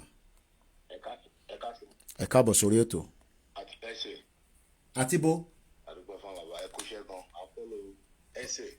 Ẹsẹ̀ o South Africa ọ̀rọ̀ yín náà la dẹ̀ fi sọ nísìn ó yá ẹgbẹ́ra ńlẹ̀ South Africa náà la fi sọ̀rọ̀ ẹ̀ báyìí ẹgbẹ́ra ńlẹ̀. Ẹ kú iṣẹ́ gan gidi mo máa follow yín gbogbo bẹ́ẹ̀ ṣe ń ṣe rally lọ sí UK everything gbogbo bẹ́ẹ̀ try fún wa Ọlọ́run bá máa náwó pẹ̀lú Ọlọ́run bá máa finú ṣẹ́yìn náà agbára Jésù gẹ́gẹ́ bí àdúrà táwọn ìyàwó àti ìgbà fún yín àtàwọn bàbá wa ohun tó dúdú wa bá ṣe tán ọ̀ọ́ni fi ń ṣàwátì ládùú takuntakun téèyàn ẹ̀ ṣe ọ̀padà gbogbo ẹ̀ ládùú ẹ sì ní bíbá ẹ̀ in fact ẹgbẹ́ ẹ̀ṣù kọ́ nìyàn ìdí táwọn tó bá ń ba lọ báyìí in fact wọ́n máa pọ̀ giant of Africa bíbá ẹ̀ wọ́n gbowó ẹ̀ tó bá jẹ́ ọmọ nílùú tó bá ṣiṣẹ́ ó ń gba owó. Ṣé pé wọ́n fún wọn ní benefit ní South Africa lẹ́ fi ń yé wa báyìí. ẹ ṣe bẹ́ẹ̀ ni wọ́n ní benefit kò ẹ bèè lọ́wọ́ anybody ọmọ nílùú ń gbowó tó máa tún bímọ wọ́n gba grant wọ́n jẹ gíra bíbá ẹ̀ wọ́n gbogbo nǹkan tó ń ṣe ní Europe ó náà ṣe ń bì máa ń bèèrè ara mi pé ṣé safety ní Africa ilé iṣẹ́ àbímbọ ní bíbá ẹ̀ because I was here since so kò pé bí a mo ṣe dé ṣe ọ bí a 3 years or 4 years ago or 5 years àwọn ti pẹ́ mi bá ẹ̀gàn bẹ̀t ìlú Nàìjíríà ìbàlẹ́rù ló máa ń jẹ́ fún yàn pé yàn fẹ́ wálé. Èèyàn kan sọ pé we had all these things during the regional government. Èèyàn kan dá wa lóhùn pé during the regional government tó bá ní Nàìjíríà dá it was during the regional government it was not that anytime then. So on ṣe láti fọwọ́ wa sẹ́yìn ká máa kí àwọn ìyá wa yẹn try wọ́n try ọmọdé kan máa láta àwọn fẹjọ́ lọ school wọ́n máa fowó lé school wọ́n fi gbogbo nǹkan fi ní wá lára everybody máa try ìran ọmọ ẹ̀ lọ sí school tán ọ̀n ní ìṣiṣẹ́ fi ṣọ̀kadà ẹ gbé agbèrò ẹ fi ṣolórí fún wa agbèrò tout dẹ̀ tí wọ́n tẹ̀ wọ́n lórí mọ́lẹ̀ ó dẹ̀ tí gbogbo everybody ń dárúkọ gbogbo àgbáyé tout tó lọ primary 6 ká má tẹ̀sán secondary school ká má wá sọ kìíní a máa tún ṣe masters kò tún ní jíjẹ́ ẹjọ́ gbogbo wa máa fọ́ ni eléyìí social media ti wà. Gbogbo àwọn tó ń bẹ̀rù yẹn ó dà pé ọ̀fẹ́ sọ̀kọ̀ ara wọn tí wọ́n bá ti gba kámú kò sí kan tí wọ́n lè ṣe. So ẹ jẹ́ kẹ́lómi náà kú wọlé. All right, thank you very much. That is a caller from South Africa. Let me tell you how much your child will get in a country like this when they apply for what they call child benefit. And this is every week. Every week, your first child will get £21.05. Any additional children will get £13.95. Can somebody multiply that in naira and tell us how much that is in naira? Èló ni ẹ bọ́ sí ní naira? Èló ló bọ́ sí ní naira? Child benefits is usually paid every 4 weeks on a Monday or Tuesday. So àwọn kan ti gbowó lánàá báyìí nísìn lórí àwọn ọmọ wọn tó bí sí ìlú yìí. So ẹni tó bá ń sọ pé Nàìjíríà dá tó ń gbé nílùú yìí ẹ rí pé ìkà ni nítorí pé ọmọ tiẹ̀ ń gba child benefit kò fẹ́ jẹ́ kẹ́yìn gba child benefit when we get into Pduduwa nation or Yoruba nation. That is why they're telling you that Nigeria is good. Most of them are hypocrites. They live here in UK, but they are telling you at home to continue to manage all those contractions you call politicians. How much is £21 in Nigerian money today? Let's go straight. And don't tell me we cannot afford it, please. Because we have all the natural resources to afford it. Who can tell us how much is 21 pounds in Naira? I can't see any comments. Nobody's with us this afternoon. People are sleeping. Have you signed the petition and the poll? I know it can never happen in Nigeria, Mama wa. Mo kàn fẹ́ mọ̀ èlò gan ni ó máa jẹ́ ní náírà. Ìtorí náírà yẹn la máa fi sọ pé iye tó yẹ kó máa fún ọmọ kọ̀ọ̀kan nìyẹn nílé. I am waiting. Nobody is saying anything. Okay. Nobody is with me this afternoon. 12,000. Thank you very much, TJ Creativity. So in Nigeria of today, your first child should be receiving 12,000 naira every week. Somebody say 10,000 naira. I think we have another caller. Ṣẹ́rí tí bá ti ń gbọ́ background noise yẹn ó máa ń dàbí pé nǹkan kan ó ń rìn mí lára torí kò ń ṣe mí nìkan ẹjọ́ ẹ bá mute completely ẹ gbéra ńlẹ̀. ṣé gan mo àkọ́kọ́ I just want to thank you for the splendid work you're doing. Thank you very much. And I want you to know that I appreciate it. My name is Ivan from Coventry. Thank you very much, sir. I've called you a couple of times. Yeah. Sherry, since the day you called out for people to engage professionals, I've been doing that work. Oh yes, I remember you. Yes, thank you very much. And, yes. I've been doing a lot of things. But Sherry, Bushiman,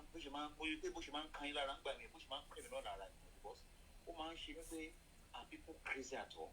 The kind of discussion I get involved with people, and waste time around and at times I ask some of these people, okay, give me one advantage of remaining in Nigeria. Many of them are not able to. One advantage to remain in Nigeria, they cannot prove it. They can't prove it. Okay. But one thing I keep on seeing from my discussion with people that are they are not anti, but they are just reluctant to join the movement. Okay. One thing they may really be, there is this fear in them. There's fear in them. Okay. The fear of the unknown.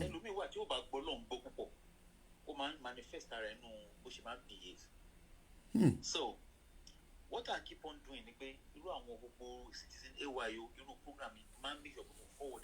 Oh yes, call him out. Call him out. Now, one advice I have is on a way. Watch the program. Negativity program. Okay. There is sometimes explanation. Oh yes, Benny. Because you are facing the public, at times they might calm down. Okay. They might feedback them also. Oh yes, we love feedback. That's good. We love feedback. Yeah. Feedback send this some of two professionals. No, at times this guy will be a bit aggressive with people with opposing view. Okay. Now, some of this opposing view, Sherry, for example, last year, joined. What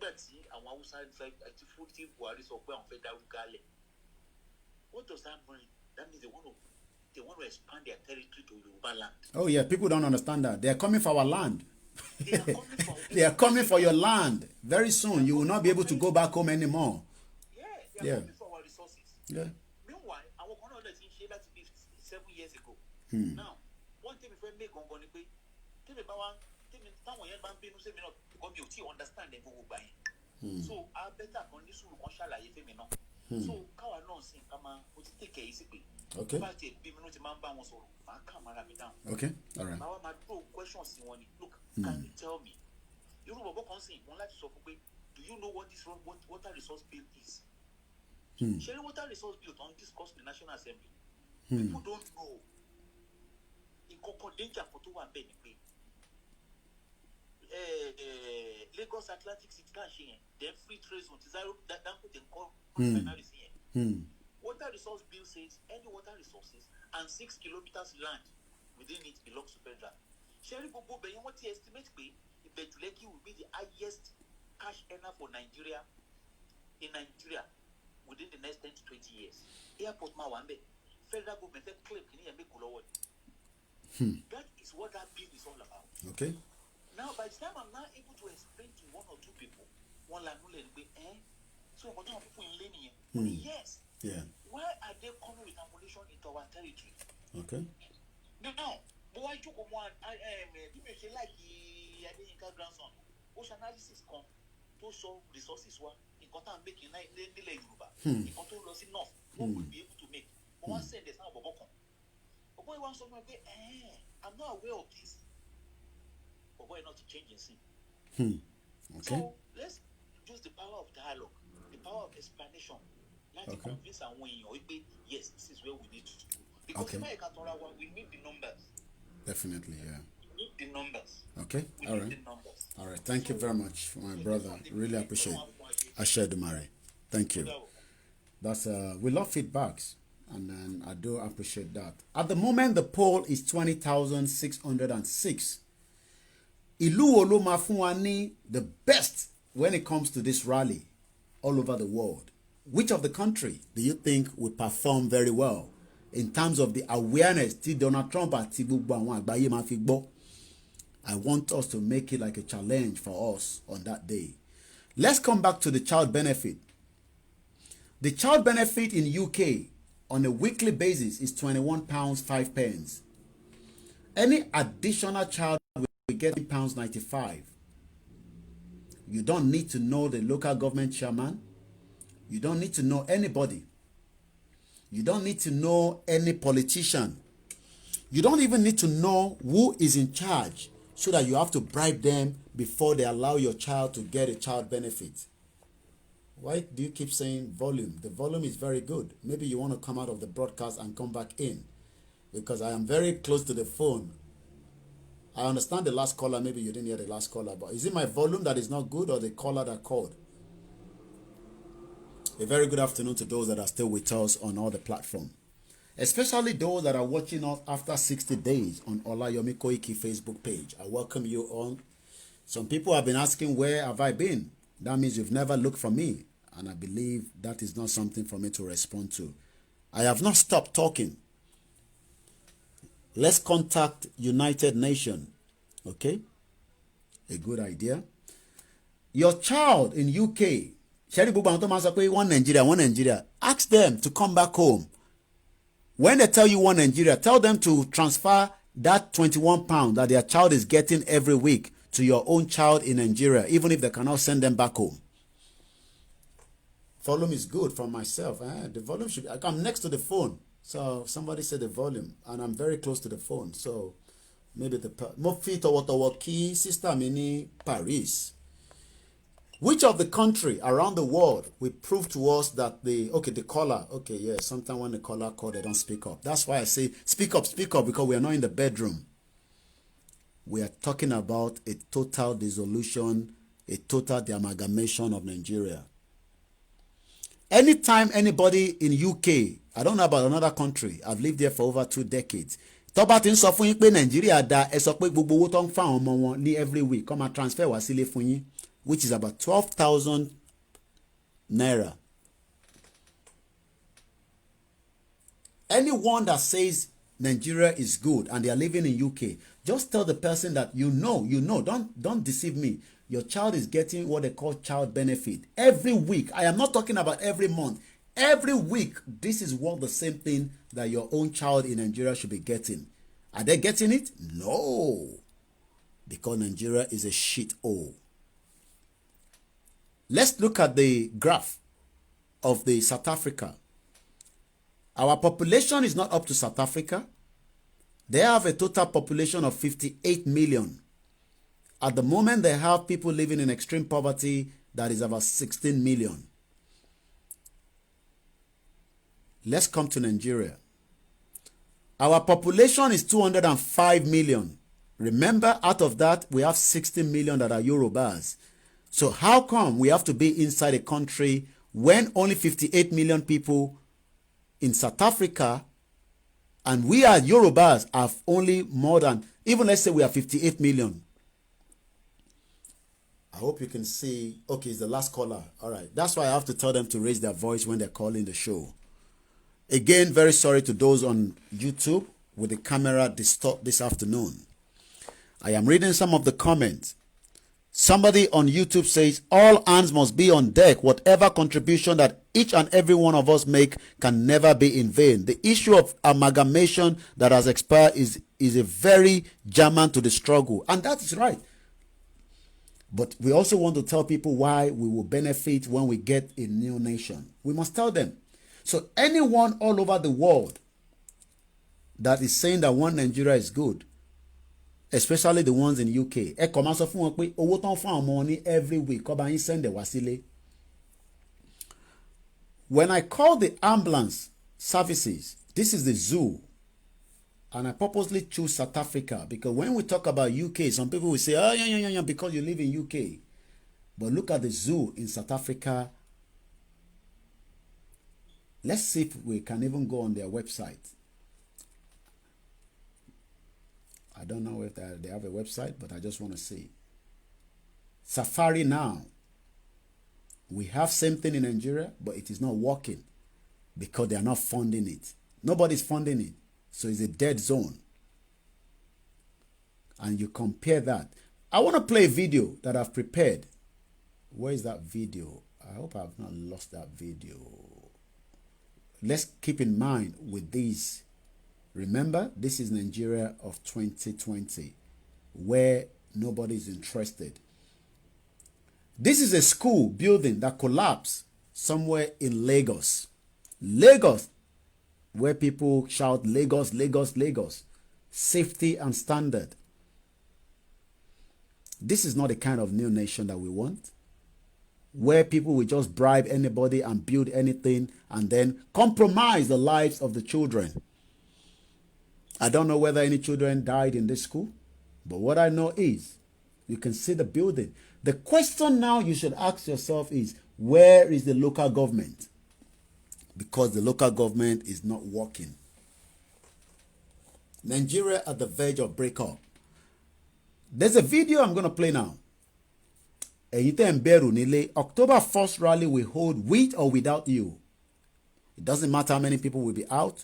If you don't want to go out, you can stay in your house with your mommy and continue to watch it on the social media. But the real men and the real women will be out peacefully. And we continue to use the word peacefully.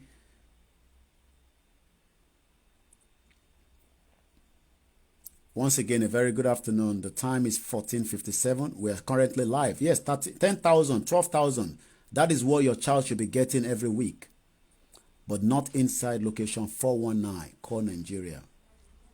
Nigeria at the verge of breakup. There's a video I want to show you. Kẹ́lẹ́ mọ̀ pé tẹ́ bá nẹ́yìn ò ní jáde, àwọn kan prepare tó máa jáde.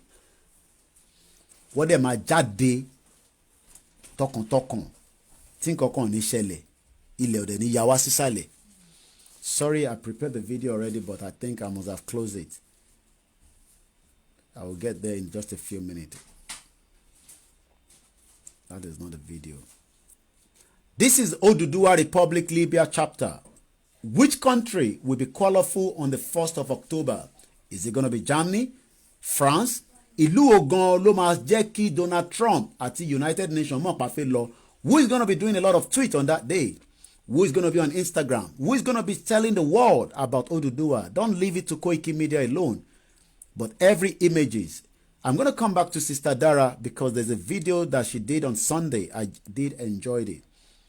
I only watched it this morning. Very powerful interview. This is the video I want us to watch together.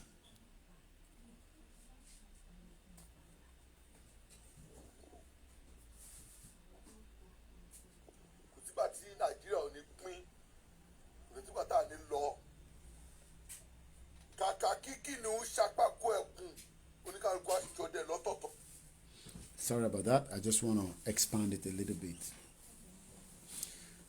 And these are the real men. I hope it's coming on. Yeah. Real men, I said.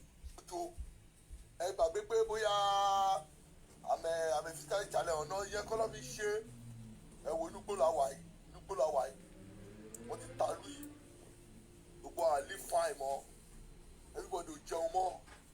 Bàbá tẹ̀ ṣiṣẹ́ oṣù èlò sálárì. Kí ló fẹ́ bọ́ ọmọ? Kò sí owó tí ò tó kò dé kankan. Kí ló fẹ́ jẹ lóṣù? Ṣé olùwà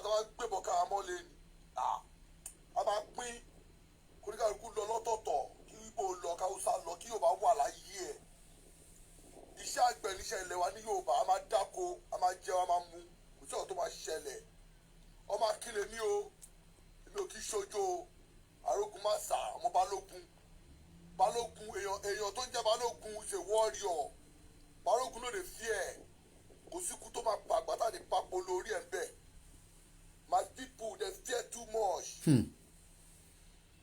We fear to fight for freedom we fear to fight for liberty because we no wan die mama dey for house baba dey for house nígbà wo la fẹ́ ṣe yẹn di ẹ tó bá kú ló máa kú ẹ tó bá kú ló máa ṣe republic ó máa dé tó kú máa dé kó dé kò sí ọ̀kan tó máa ṣẹlẹ̀ èmi I no fit waka with leg but I dey strong I no dey fear ọmọọba ni mí ọmọọba lókun tó ń dá wà kò sí ọ̀kan tó máa ṣẹlẹ̀ a máa lọ October 1st ni máa wà bẹ́ẹ̀ ó wà ojú mi I go take care àgbà Ọlọ́run. That is the real man talking. Don't come here and tell us and scare anybody at home that they should not go for the rally. Don't come here and tell that. Say that to yourself. People will go out for the rally and the rally will be peaceful. The federal government cannot threaten us with any of their gimmicks. Once again, if anybody tell you that Nigeria is working, just tell them, don't come back home, but every week that your child receives £21.50, can you just transfer that money to me? I will continue to give that to my own children. Nigeria at the verge of breakup. Bring down the phone a bit. Okay, I should bring it down a bit. Sorry, it's a bit... don't worry, by tomorrow I hope to sort out the software. And I hope you can see it more now. Let me move it back. Sorry about that. Yeah, sorry, it's a bit and I think that should be fine now. Yeah. Sorry about that. Let's go to France where we have our mother that is calling. Egberale, mommy wa. Welcome on board. Hello. Ẹ káàbọ̀ sórí ètò. Àṣẹ Èdùmàrè. Agbára Ọlọ́run àárẹ̀ ò ní mú yín. Àṣẹ Èdùmàrè. Yorùbá nìsan yí ojú gbogbo wa ní ojú. I hope it is better now. Ṣódùnkẹ́ Ọláyínká. Àṣẹ màmá lórúkọ Jésù. Gbogbo akitiyan yín kò ní lọ lásán lágbára Ọlọ́run. Àmín Jésù. Tó bá ní òní ṣeéṣe. Àwọn lọ́lọ́pọ̀ bá wa palẹ̀ ọmọ. Bó ṣe máa rí gangan lẹ́sọ̀ yẹn màmá. Wọ́n bá kọ̀ láti ronú pìwàdà. Bẹ́ẹ̀ni, ọláti ronú. Bí ọ̀pọ̀lọpọ̀ àwọn èèyàn ojo ni. Ojo ni. Gbà mo dára dọ́kítọ̀. In fact, I was very happy. Máa play video yẹn nísìnyí. Bí ìgbà tó jẹ́ wípé wọ́n gbé nǹkan ńlá kan fún mi. Bàbá yẹn sọ̀rọ̀ ọba tó gbé wá yẹn. Bí bàbá yẹn tiẹ̀ ṣe jáde. Ó fi mí lọ́kàn, ó fi wá lọ́kàn balẹ̀. Bẹ́ẹ̀ ni. Ó sì jẹ́ ọkàn mi ó balẹ̀. Èmi ò ẹrù òpìlẹ̀ báyìí mi ò torí pé mo mọ̀ wípé iṣẹ́ tọ́lọ́run ti parí. Òun ni ọ̀rọ̀ Pduduwa nation. Òun ni bẹ́ẹ̀ ni. Dara talk show ó sọ̀rọ̀ kan gbà tí ẹnìkan tó sọ pé wọ́n ní káwọn ọmọ ìjà gbọ́dọ̀ ṣe bọ́kùnrin nìwọ náà. Ó yà mí lẹ́nu. Tí wọ́n bá halẹ̀ mọ́ ìwọ náà halẹ̀ mọ́. Ó yà mí lẹ́nu. Nígbà tí èsì pẹ́ ń jáde ẹ fẹ́ lọ ọjà tàbí ẹ fẹ́ lọ ṣe kankan. Kíyàn kankan má dẹ́rù bàbá. Ọwọ́ ọ̀rọ̀ àwọn ọkùnrin gan ti àwọn kó dàbí fáwọn ọkùnrin wa gan ti lójoojú. Wọ́n ti lójo. Wọ́n ti ní ojoojú. Ọmọ mọ́mí ọmọ dádì ló pọ̀ jù nù wọn. Ọkùnrin ẹgbẹ́ rẹ̀ sọ wípé tó o bá tó bẹ̀ kó jáde ẹ̀sìn bẹ̀rù. Irú ẹ̀rù kíní wà ń bà yín. Thank you Ọláyínká. Irú ẹ̀rù wo ló ń bà yín? Ṣé tẹ́ ẹ bá bẹ̀rù? Ṣé ẹ̀rù àwọn Fúlàní ló yẹ kẹ́ ẹ bà ní àbẹ̀rù àwọn ìjọba? Bẹ́ẹ̀ni. Bẹ́ẹ̀ni ó ṣe kó ní abẹ́ ìsìnrú tẹ̀ wà. Tẹ́yìn náà ó di òmìnira. Táwọn ọmọ tí wọ́n mọ̀ gbádùn. Táwa tá a wà lókè òkun náà táwa lọ́kàn tiwa náà balẹ̀ tá a tiẹ̀ lè fọwọ́ sọ̀yà pé wọ́n níbi tí mò ń lọ. Èmi náà ní orílẹ̀-èdè tí mo lè fi yangàn. Kí n mọ̀ parọ́ fún yín tí mo bá ti mú pásítọ̀tì Nàìjíríà yẹn lọ́wọ́ inú mi mọ́ bàjẹ́ ni torí dìwé tí wọ́n ṣe ń tírìtì èèyàn pẹ̀lú pásítọ̀tì yẹn very very bad as if he is a human being. Àgbáyé. Àdìgbà tá a kì í ṣe human being káwọn kí wọ́n mọ̀ bẹ̀rù bàbá yẹn náà tún sọ pé kọ́ mọ̀ bẹ̀rù. Bẹ́ẹ̀ni. Wọ́n tún gbé òṣùbà fún bàbá yẹn á pẹ́ pẹ́ lágbára Ọlọ́run. Bàbá yẹn sọ̀rọ̀ dáadáa. Tá à ń wá leléyìí. Bàbá yẹn sọ̀rọ̀ dáadáa. Nígbà tẹ́ ẹ bá dákẹ́ àmọ́ tinú yín. Ní adákẹ́ mọ̀ fún wa àmọ́ tẹni tí í ṣe. Bẹ́ẹ̀ni. Ṣùgbọ́n nígbà tẹ́ ẹ bá sọ̀rọ̀ síta ọmọ yóò ní gbogbo wa. Àfiwá lọ́kàn balẹ̀. Àmọ́ bí wọ́n ṣe fi á lọ́kàn balẹ̀ yẹn nísìnyí. Bẹ́ẹ̀ni. Kódà bá tẹ ẹ̀gbọ́n mi mọ̀ for 6 months ọkàn wa ṣì balẹ̀ pé bàbá yẹn jáde. Bẹ́ẹ̀ni. Pé a ní àwọn alátìlẹyìn kì í ṣe wípé bóyá wọn ò gbọ́ tàbí wọ́n fẹ́ létí wá sí ìjẹkùn. Nítorí náà àwọn tí ń bẹ̀rù ẹni ọba mọ̀ wípé òun ò láyà kó jókòó lé kó sílé rẹ̀ tí ọba jáde tí Fúlàní bá lọ ká mọ́lé ńkọ́. Ṣé ikú tí ń sá fún náà kọ́ ló padà lọ ká mọ́nú ilé yẹn? Bẹ́ẹ̀ni. Ó sì tó di pé wọ́n wà á ká yín mọ́lé tẹ́yìn náà bá jáde tá a jáde tá a fi rẹ̀ o ṣé nǹkan yìí ṣèjà. Bẹ́ẹ̀ni. A fẹ́ fi ètò àwa o gẹ́gẹ́ bí ọmọ Oòduà o a ti ṣetán o láti dá dúró. Ohun tá a ní ká ṣe nìyẹn òní síjà kìí ṣe kankan gbogbo àwọn tí wọ́n ń pàdé pọ̀ wọ́n ẹ̀sẹ̀sìn wọ́n ẹ̀sẹ̀ bẹ̀rẹ̀ ẹ̀sìn wọn ni. Ojú ní nǹkan wa wọn àti ìṣẹ̀sìn wọn ẹ̀sẹ̀ bẹ̀rẹ̀ ẹ̀sìn wọn ni. Nítorí wípé eléyìí ó ṣe ṣe ní agbára Ọlọ́run ọba tó kẹ́kọ̀ọ́ ọjọ́ òní Ọlọ́run tó tún lágbára láti tì í ọba tó lè pa tó lè jí tí ò sẹ́ni kankan tó lè yẹ lọ́wọ́ ẹ̀ wò yóò á gba ilẹ̀ Oòduà yìí á gbà fa gbogbo nǹkan nípa tí wọ́n sì ti kó lọ pátápátá lọ́lọ́run máa gbà padà fún wa lágbára Ọlọ́run.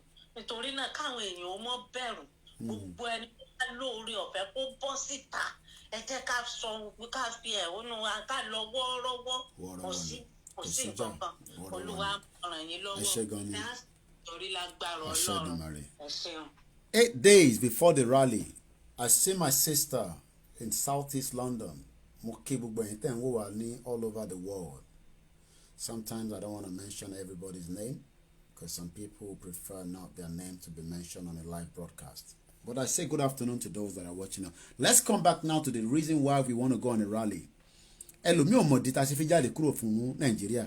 Ẹlòmíì ń béèrè kí ló ń jà fún gangan.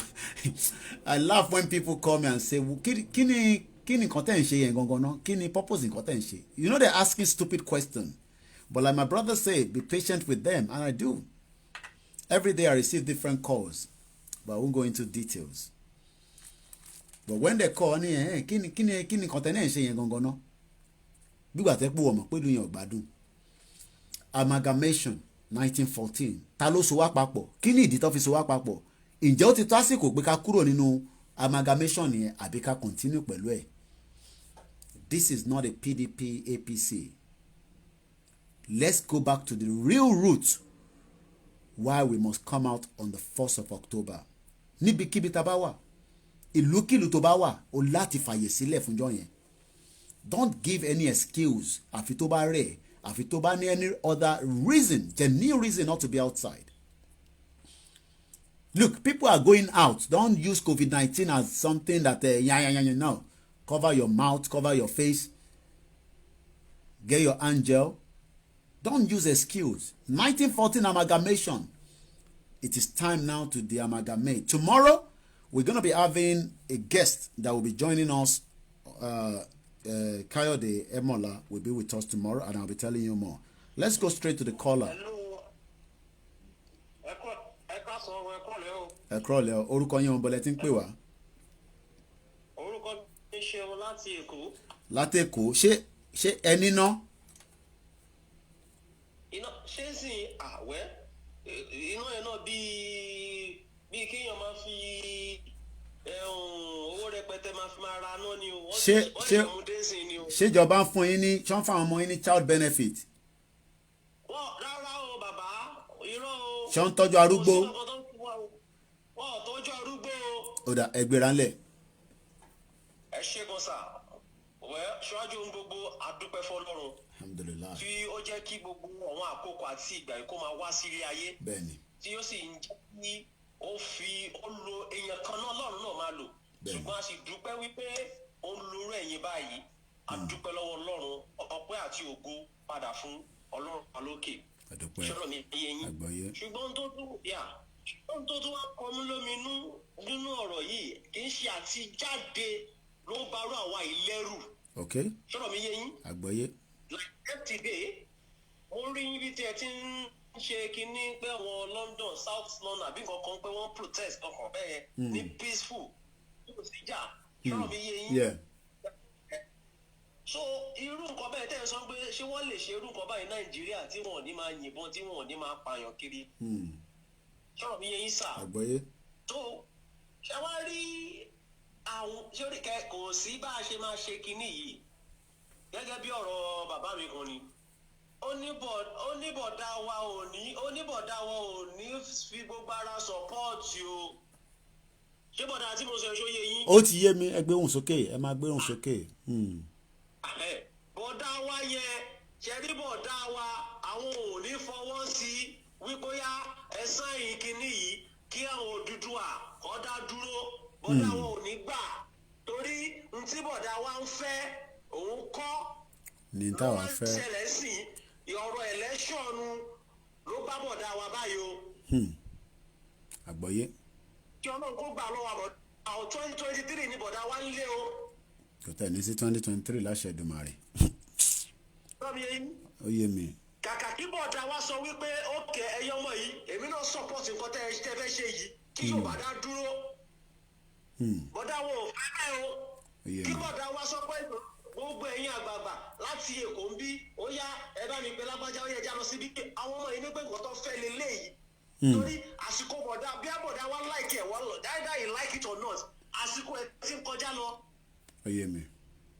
torí akọ́ nínú bíbélì wípé ó ní bíbélì ní ó ní ohun gbogbo nígbà tí àkókò wà fún ṣùgbọ́n táwọn bọ̀dá wa yóò fẹ́ mọ̀. àgbọ́yé. bí bọ̀dá wa ṣe máa fi gbogbo Èkó ṣe tó gate òun ní bọ̀dá wa wá. Odùduwà wọ́n ní sọ yìí kò jẹ́ bọ̀dá wa lógún. àgbọ́yé. ìyẹn ẹ̀gbọ́n wa yìí o. ó yé mi. sọ mi yé yín. ó yé mi. ṣùgbọ́n bí tó ànọ́dáwọ̀n tó tún wá ṣẹlẹ̀ sí bàbá ṣé kì í ṣe pé tó bá yá a ò ní wá gbọ́ nǹkan kan mọ́ torí kí ni mo wò pé tó bá ti pè yàn irú ẹ̀yin tẹ́ ń sọ̀rọ̀ báyìí tó ti pè sínú ilé pé ọ̀gbẹ́ni kí ló ń ṣe ẹ́ ó yá gba 200 million náà tẹ̀mí for now má sọ̀rọ̀ má sọ̀rọ̀ mi ò fẹ́ kó sọ kankan ṣé kò ní ṣe pé ó máa rí bẹ́ẹ̀ tó bá yá nígbà bàbá wa bá jáde lẹ́kọ̀ọ́ bí báyìí. àgbọ́yé mo gbọ́ yín. tó ẹjọ́ táwọn tó kọ̀ bá ti sí ní àkókò yìí ṣe ní gbogbo ìjà kó Odùduwà dúró yìí kì í ṣe fọ́nrán àwa yìí nìkan bí kò ṣe àwọn ọmọ tó ń bọ̀ lẹ́yìn nǹkan tó bá ní kó fi wò ẹ̀yin kan fúnra yín tẹ̀ ń jà tẹ̀ ń sọ pé ní London náà ẹ̀yin kan kì í ẹ ti wà ókè. bẹ́ẹ̀ni. kì í ṣe bí ló ń payà bó ní owó lẹ́fẹ́ náà àbí mọ́tò lẹ́fẹ́ gùn àbí lẹ́fẹ́ kọ́. bẹ́ẹ̀ni. ní kí n wà níjẹ̀bù ní ọ̀sẹ̀ rẹ̀ kọjá déjú ọ̀rọ̀ Iram sọ. àgbọ́yé bàbá. sọmiyẹwé náà ẹ déjú ọ̀rọ̀ ẹ bí yóò bá ṣe padà gbọ́ Iram sọ. káwọn bá wa rẹ ní èjẹfọ ètè lọ́rùn. àgbọ́yé. òun olójú alárẹ̀ bá kò bá rí kò tí ó máa fara mọ́ o. ó yé mi. àsọ̀rí I want Odùduwà àádẹ́jọ Àjàyí ni pẹ̀lú ògùn Ọlọ́run tọ́lá ń sì bá wa ṣe. ọṣẹ Èdùmàrè. tí a ò ní jìyà mọ́. once and for all. ká parí ẹ̀ bẹ́ẹ̀ ni. tọ́lá mi yẹ yín sà. ó yé mi kétékété. tí bàbá wa ní Jẹ̀bú-Òde kábíyèsí wa bàbá tọ́ bá máa kọ́ wà kó ṣe sí gbogbo ọtọ́ bá máa sín gbẹ́rẹ́ kọ́ tètè máa sín gbẹ́rẹ́ o. tẹ bá dẹ̀ rí bàbá yìí bó ṣe ń sọ̀rọ̀ máàlù yìí ní kinní yìí Ìgbòho máa yóò sọ̀rọ̀ ìgéèsì pé bóyá kò jà fún ààrẹ kì í ṣe owó tó fẹ́ ná ni ò rí o. níbo náà. gbogbo ọ̀rọ̀ tó lè sọ kò sọ tààrà àbí tọmọ rẹ̀ àbí tíyàwó ẹ̀. ọ̀rọ̀ ọlọ́dẹ́bí láti fẹ̀ bẹ́ẹ̀ nílẹ̀ nínú ọ̀rọ̀ tó jáde lẹ́nu ẹ̀. ọ̀rọ̀ ọmọ káàrọ̀ òjìrè náà ni. káàrọ̀ òjìrè. gbogbo ara lèmi fi sí. tó dáhùn ṣe kí ni àwọn ọmọ tó ń bọ̀ lẹ́yìn.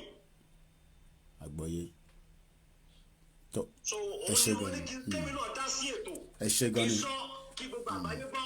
ẹ ṣe gan ni bàbá wa thank you very much. ẹgbẹ́ gbogbo àgbáyé kọ́ jọ nínú Ọlọ́run security tó ń pè wọn ní mọ̀pó àtọlọ́pàá àti bẹ́ẹ̀ everybody ní. kí gbogbo àwọn ọlọ́pàá gan kọ́ lọ jókòó kọ́ ronú. Ṣèdùmarè.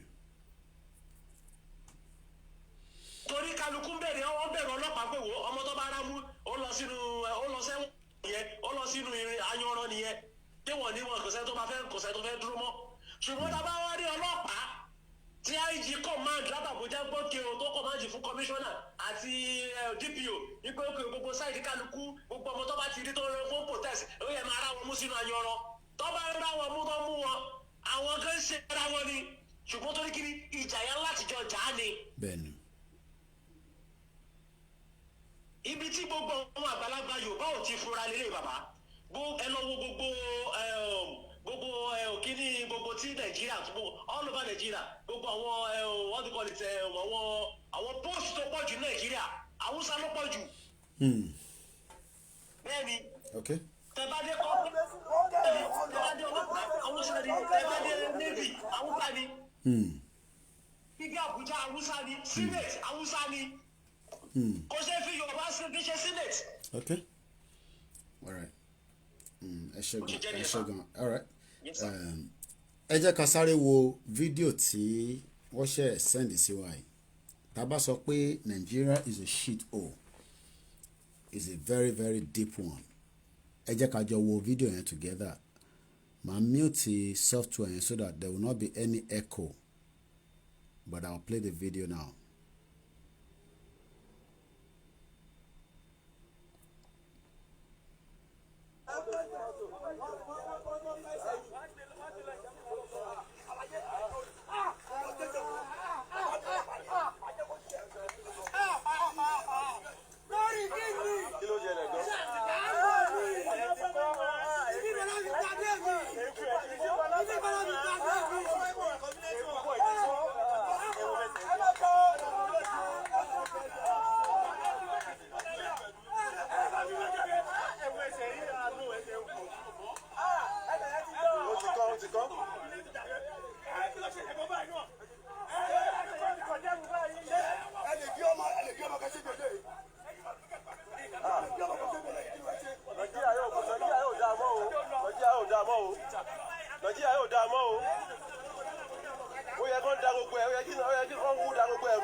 Sorry, I think I didn't realize that I'm gonna start it again. We didn't realize that the volume was muted, so we're gonna start it again.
jẹ́ ń gbé lọ.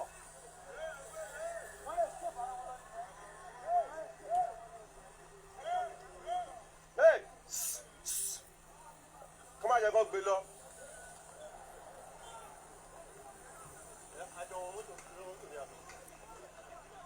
Màmá jẹ́ kó gbọ́ ọmọ yìí lọ o, màmá jẹ́ kó gbé lọ o. Kọ́ máa ti gbé lọ, kọ́ máa gbé lọ, kọ́ máa gbé lọ sọ́wọ́, kọ́ máa gbé lọ Àkúrẹ́.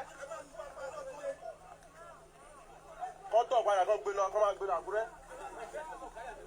Kọ́ máa gbé lọ Àkúrẹ́.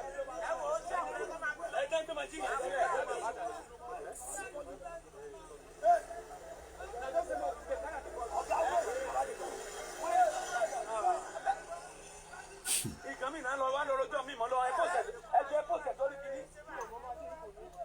Ẹjọ́ mi ìṣòro mọ́mọ́ náà. Ìdíbọn làbọ̀ mi lọ́nu. Bàbá ẹ̀ wọ́n ti kọ́ ọ̀sẹ̀. Wọlé sínú mọ́tò yẹn.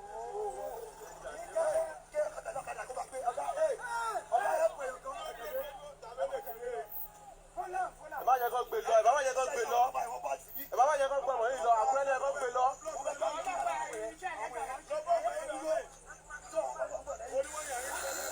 Kẹ̀kẹ́ máa kẹ́ ní kẹ́lẹ́ lọ ìkẹ́lẹ́ kó máa wo ṣáájú wọn lọ ìkẹ́lẹ́ kó lọ dúró sí lọ́sọ̀ ìdè wọn. Ṣáájú wọn lọ ìkẹ́lẹ́ kó búlọ́ọ̀kù kẹ́ búlọ́ọ̀kù títí ìkẹ́lẹ́.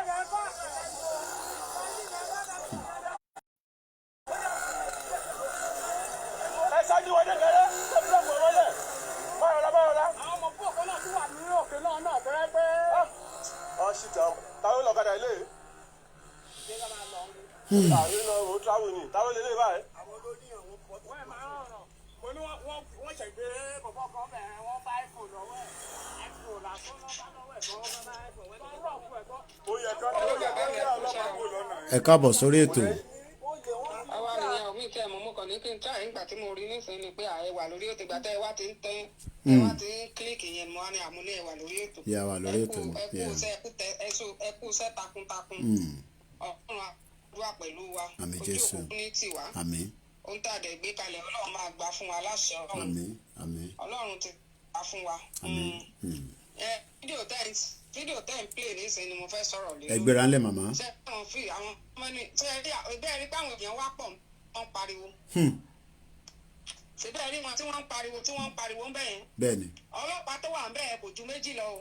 That's it. Ọlọ́pàá tó wà ń bẹ̀ yẹn táwọn èèyàn wá àwọn tó wà ń bẹ̀ tí wọ́n bá ní kó máa kà wọ́n wọ́n fẹ́ dé ní 10 àbí 15. Ó yé mi. Kí ló dé tí wọ́n fi mú àwọn ọlọ́pàá yẹn kó lù wọ́n bẹ́ẹ̀ ní máa kún bẹ́ẹ̀ yẹn kó lù wọ́n kó gba ìbọ̀wọ́ wọn kó fẹ́ pa wọ́n dànù síbẹ̀ yẹn.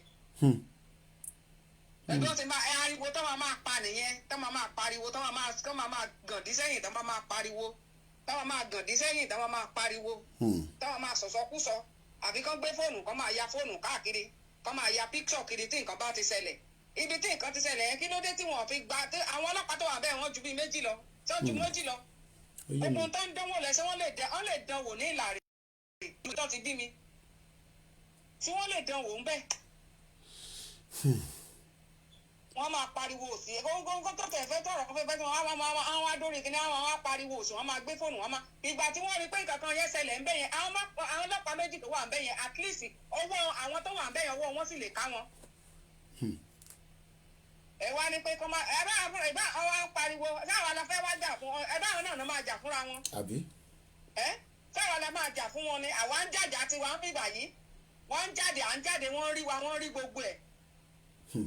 Ẹ̀yin gan tí ìyá yìí ń jẹ gan tó yẹ kẹ́ ẹ bọ́ síta ẹ̀yin lẹ máa fìní sọ̀rọ̀ tẹ́ máa fìyàn ọlá sọ̀rọ̀ ohun tó bá bá yín sọ lẹ́nu ọ̀tọ̀ lẹ máa tó lọ sórí platform míì tẹ́ tó máa lọ kọ́ ọ̀tọ̀ lẹ máa tó lọ sórí platform míì tẹ́ tó máa lọ pé máa ń wò wọ́n ni wàá kàn máa mirí báyìí ni pé kí ló dé táwọn èèyàn wa máa ń ṣe báyìí why are you doing that? Ìjà gbogbo wa ni. Àgbọ́yé. Ẹ wá ń sọ pé ọmọ yẹn yẹn àbí wọn sí bẹ́ẹ̀ yẹn. Tó fi gbọ́mọ yẹn lọ. Kì í sàṣe pé kì í sọ̀rọ̀ ojú kì í sọ̀rọ̀ ẹmú. Ẹwà àwọn wà bẹ́ẹ̀ gbogbo wọn wà bẹ́ẹ̀ tí wọ́n ń wo. Bẹ́ẹ̀ni. Mo dẹ̀ ń wo bẹ́ẹ̀ ọmọ ọlọ́pàá tó wà bẹ́ẹ̀ kò ju méjì lọ. Kí ló dé? Eléyìí tó gbébọn lábẹ́ yẹn bóyá gbé àti ẹ̀yìn náà tó máa gbé ìgbọ́ ìgbàjú lọ́ máa fún ní ìgbárùn.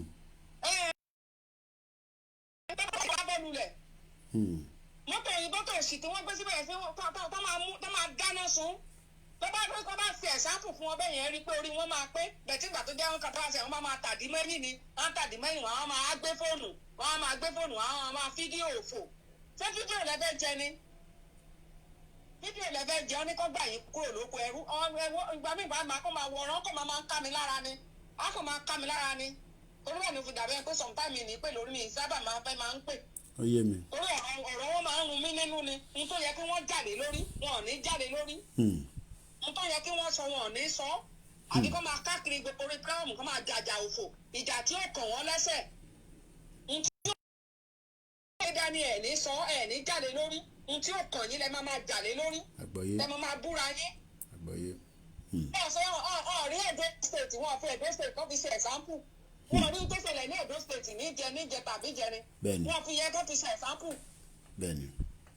wọn fi yẹ kó fi ṣe ẹ̀sáǹpù kí wọ́n lórí wọn rò bí àṣà máyégún máa ń lọ sí platform máa ń lọ sí orí kíní tí bọ̀bọ̀ yẹn máa ń ṣe gbogbo ohun tó bá ṣe pé ó máa ń gorí ọpọlọ mi ni mo máa ń mú àwọn ọgbọ́n jáde nínú ẹ̀ ẹlòmíì wá orí platform ló máa wọ̀ àwòrán ló máa lọ kiri ní nǹkan tí ò necessary òun ló máa ta sí ọ̀rọ̀ tí ò yẹ kó sọ lẹ́nu òun ló máa sọ lẹ́nu ọ̀rọ̀ tí ò tiẹ̀ mú ọgbọ́n wá tí ò sí ọgbọ́n bẹ̀ rárá àtọ̀ òun ló máa jáde lẹ́nu wọn.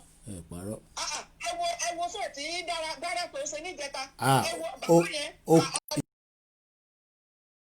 nǹkan kílẹ̀ síbẹ̀. gbogbo ọ̀rọ̀ tí bàbá yẹn sọ lẹ́nu. àní kan kílẹ̀ síbẹ̀ sẹ́.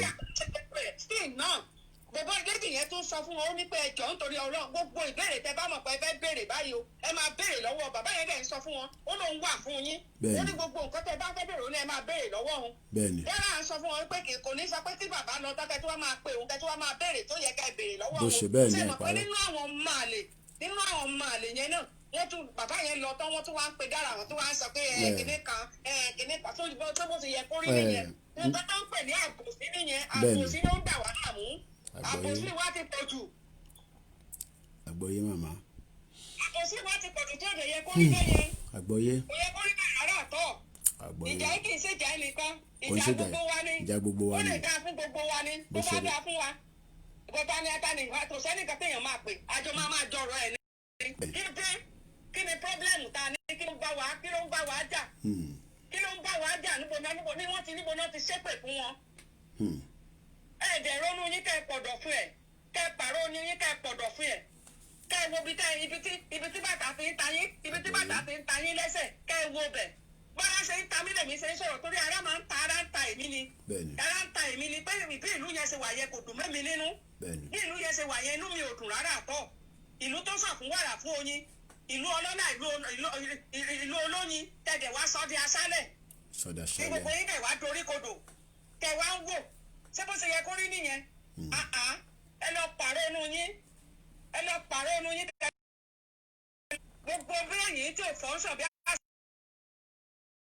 àtẹkùn ẹran jíjẹ eré wo lajà wọn bẹ́kùn ṣe lótìtọ́ àti òdodo bẹ́ẹ̀ pààrọ̀ inú yín kẹ́ pọ̀dọ̀ fún ẹ̀ tí gbogbo ẹ̀jẹ̀ ń dojúrú tó ń dojúrú ẹni tó bá tún fẹ́ sọ̀kan ẹ̀ tó máa àgẹ́ǹsì ẹ̀ tó máa sọ̀rọ̀ àgẹ́ǹsì ẹ̀ ẹ̀ tó máa sọ̀rọ̀ àgẹ́ǹsì àwọn tá a dìde ní ẹ̀ àjókòó síbí báyìí à ń pariwo ẹ̀yin ẹ̀ ṣe wá láti ibẹ̀ ẹ̀yin tẹ̀ wà ní London tẹ̀ ń pariwo pé káwọn ń jàjà ṣé bó ṣe yín tó yẹ kó máa jáde lẹ́nu wọn nìyẹn end of the day ẹ̀yin náà àwa yìí náà máa pè pé aunty brother ẹ fún wọn lówó kẹ fún wọn ní kíní kan. ọ̀dẹ̀ mọ ṣẹ́ tẹ́nì kankan ń ṣe tó fi ń rówó ọ̀hún sí tó kàn wọ́n. kí ló dé tẹ́ kẹ́kẹ́ tẹ́ ìjà fúnra kájà ìjà ikú kúrò ń bẹ̀. wọ́n sàn fọ̀rọ̀. ẹ pariwo pé kíní kan gábánù ta ló fẹ́ lù yín. bẹ́ẹ̀ni ta ló rí ti yín rò. ó yà mí lẹ́nu. ta ló fẹ́ lù yín ta ló rí ti yín rò tẹ bá ní confidence ta ló rí ti yín rò mi ò bẹ̀rù bí wọ́n ṣe wà mi ò bẹ̀rù ẹnì kankan mi ò bẹ̀rù nítorí pé ẹni tó para tí kò lè pa ẹ̀mí ègbé ni fún ní gbogbo ọjọ́ ayé tèmi I don't take negative mi ò báyàn sọrí negative kò wá sínú ayé mi rí torí ọ ní ohun tó bá ti sọ fúnra ẹ̀ lọ́lọ́run máa bẹ́ẹ̀ fàṣẹ sí bó bá lè sọ positive bó bá sọ lọ́lọ́run máa bẹ́ẹ̀ fàṣẹ sí bó bá sọ negative yẹn náà lọ́lọ́run máa bẹ́ẹ̀ fàṣẹ sí tó gbogbo àwọn tó bá mọ̀ pé negative ni wọ́n sọ kó jókòó sínú ilé wọn bẹ́ẹ̀ ni kankan kó jáde kó jókòó sínú ilé wọn kó jókòó síbẹ̀ kí ìyá yẹn kó máa jẹ wọ́n àwọn tó dẹ̀ nígboyà tán ní positive tó ń sọ ẹ fi wọ́n sílẹ̀ kan lọ mo ṣe máa yọ ọlọ́run ti lọ tẹ́lẹ̀ dè wọ́n bí àṣà bàbá yẹn bí àṣà ọwá Iléṣà ó ní gbogbo tí wọ́n fẹ́ ṣe ọlọ́run ti lọ dúró dè wọ́n ọlọ́run ti lọ jókòó dè wọ́n síbẹ̀ ó ní kì í ṣe gbogbo ọ̀rọ̀ lè yẹn. àgbọ̀yé. kí ló dé. èmi náà wò láàárọ̀ yìí it was a very powerful interview. wọ́n ṣe ń bọ yín lọ́bẹ̀lẹ̀ ń bọ̀rù ká ẹ̀ sáà rí kankan ẹ̀rí sọ. àrí kankan sọ. ẹ̀rọ orí ara yín wò ẹ̀rọ orí wò. ẹ̀rọ orí wò gbogbo ẹ̀yin YouTube gbogbo yín pátápátá ẹ̀rọ orí yín. lọ́rọ̀ nírò ẹ ṣé gan màmá. ọlọ́run á wà pẹ̀lú wa á ń bá wa ṣe ó dẹ̀ ti ṣe ó ti ṣe fún wa ẹni tó bá ní kò ní ṣe àrà ló máa pa ẹni yẹn dànù. October 1st ti dúró ẹ̀dá kò lè dá dúró. bẹ́ẹ̀ni kò possible. October 1st ti dúró kótó di ọjọ́ yẹn ọlọ́run ti lọ tẹ́lẹ̀ dè wọ́n. bẹ́ẹ̀ni. ibi tó ti bẹ́ẹ̀ tọ́sọ nǹkan ọlọ́run ti lọ tẹ́lẹ̀ dè wọ́n síbẹ̀ àfi tó bá di ọlọ́run yóò sí lọ́run mọ́ ló kù. bàbá yẹn ti lọ dúró síbẹ̀ gbogbo àrà tó bá wù wọ́n tó fẹ́ dáná October 1st orí ara wọn náà máa fi gbé ẹrù tí wọ́n bá dì kalẹ̀ lẹ́rù ìkà wọn á forí ara wọn rú. àṣẹ Èdùmàrè. pẹ̀lú àṣẹ ọlọ́run ni mi ò sọ̀rọ̀ mo ń sọ pẹ̀lú ìgboyà ni nítorí ẹni tó ń gbénu tèmi ó jẹ́ ẹni tó ń gbénu ayé lọ. ṣé gan ni màmá. ọba tí mi ò rí ni tó bẹ̀ ń ṣiṣẹ́ àmì. bẹ́ẹ̀ni ṣé gan màmá. ó pẹ́ ní tẹ́ni tó bá ní kò ní í ṣe é ṣe ẹni tẹ́ni tó bá ní òun fẹ́ fà wá sẹ́yìn. ọlọ́run Èdùmàrè ló máa fa gbogbo wọn sẹ́yìn pẹ̀lú ọ̀rọ̀ tá ohun tó lọ́run ti gbé kalẹ̀ ṣé ìpáwá la gbé kalẹ̀ ni àwa kọ́ la gbé kalẹ̀ ọlọ́run ló gbé kalẹ̀ ọlọ́run ló gbé kalẹ̀ torí pé tí ìbá ṣe ọlọ́run ló gbé kalẹ̀ tán sọ pé ẹnu wa òkú ẹnu wa òkú gbogbo ẹ̀ á ti dojúrú bẹ̀tọ̀ ọlọ́run sọ pé àsìkò ti tó láti yọ wá kúrò nínú ìyà àwa ló wáyé ká gbára wa dì àwa ló wáyé ká gbára wa dì ká ṣera wa lọ́sùn lọ́wọ́ káwá ja ìjà yìí ibi tó wá sọ pé kò ní sí káwá tó ń sọ pé kò sọ́nà káwá sọ pé ọ̀nà wà ń bẹ̀ fún wọn ojú kó wá tì wọ́n kó wọ́n wọ́ kẹsẹ̀ wọn kó wọ́lẹ̀ jẹ̀rẹ̀jẹ̀rẹ̀ mo máa ń sọ kinní kan mo ní kò sí nǹkan tó mi bá dọ́wọ́lé o èmi máa ń ṣe rere ń bẹ́ẹ̀ ni ibi tó bá sọ pọ́nà òsì èmi máa ń sọ fún ọ pọ́nà wà ń bẹ́ẹ̀ ni torí mi mẹni tí mò ń sìn mo mẹni tó ń gbénu tèmi ẹni tó ń gbénu mi ó jẹ ẹni tó ń gbénu ayé lọ ọba tí mi ò rí ni tó ń dábírà mi ò rí ó dẹ̀ ń dábírà kò síbi tí mo ti pẹ́ tí ò ti dá mi lóhùn torí bẹ́ẹ̀ ni mo fi ń da yín lójú pé ọjọ́ yẹn ọlọ́run ti lọ tẹ́lẹ̀ dè yín. àṣẹ Èdùmàrè ẹ ṣé gan ni màmá. ọbí tó ti bẹ́ẹ̀ ṣe rádìí ẹ̀mí mímọ́ ti lọ síbẹ̀ ó ti lọ jọba ń bẹ̀. àmín Jésù inshallah. ẹ̀mí mímọ́ ti lọ jọba ń bẹ̀ ẹni tó bá lòun fẹ́ gbé ọwọ́ kọ́wọ́ á fi ṣera ẹ̀. bẹ́ẹ̀ni ẹ ṣé gan ni thank you very much. kí ló dé. ẹ jẹ́ n fi yín sílẹ̀. mo ti fi òfin yín sílẹ̀ mo fi yín lé ọlọ́run lọ́wọ́ kí ọlọ́run kó máa jọba lọ nínú ayé yín kó máa jọba lọ nínú ayé gbogbo àwa tá a nífẹ̀ẹ́ sí Odùduwà kó máa jọba lọ nínú ayé gbogbo àwọn ọmọ ọkọ tí ọlọ́run bí tí wọ́n dá sílẹ̀ Oòduà kí ọlọ́run kó máa jọba lọ nínú ayé wa. àmín Jésù ẹ ṣé gan màmá wa ẹ ṣé gan ni. That will be my last caller, and I'm just going to close the broadcast now. Once again, thank you very much to those of you that have joined us. Àwọn èèyàn máa ní àwọn Kogi ò máa sọ̀rọ̀ lórí gbogbo ọ̀rọ̀ Odùduwà yìí wọ́n ń ṣiṣẹ́ takuntakun. I've been following the platform. They're working very hard. 8 more days. Ìlú wo ló máa fún wa ní breakthrough tí message yẹn máa fi rìn dé gbogbo ibi tí ẹ kún rìn dé. And on that note, ẹ jẹ́ ká gbọ́ ilé tí màá máa kí gbogbo lé pé ẹ ṣé gan. Now that we are back again, we'll continue with the same broadcast on all the platforms. Olayomi Koike will just be additional to what we are doing, but I hope I can bring it onto the software. We are working on the our technical glitch. We hope we will resolve it by tomorrow. We appreciate those that have been with us on the MixLR. We have 8 listeners on the MixLR. It is cheaper for them that way. Let's read some of their comments. The total, in your country calculated, the total amount a month is 48,000 naira. Who is earning that kind of money in location 9? And I think that is somebody talking about the 12,000 naira T, OJ child benefit. Ẹni tó bá ti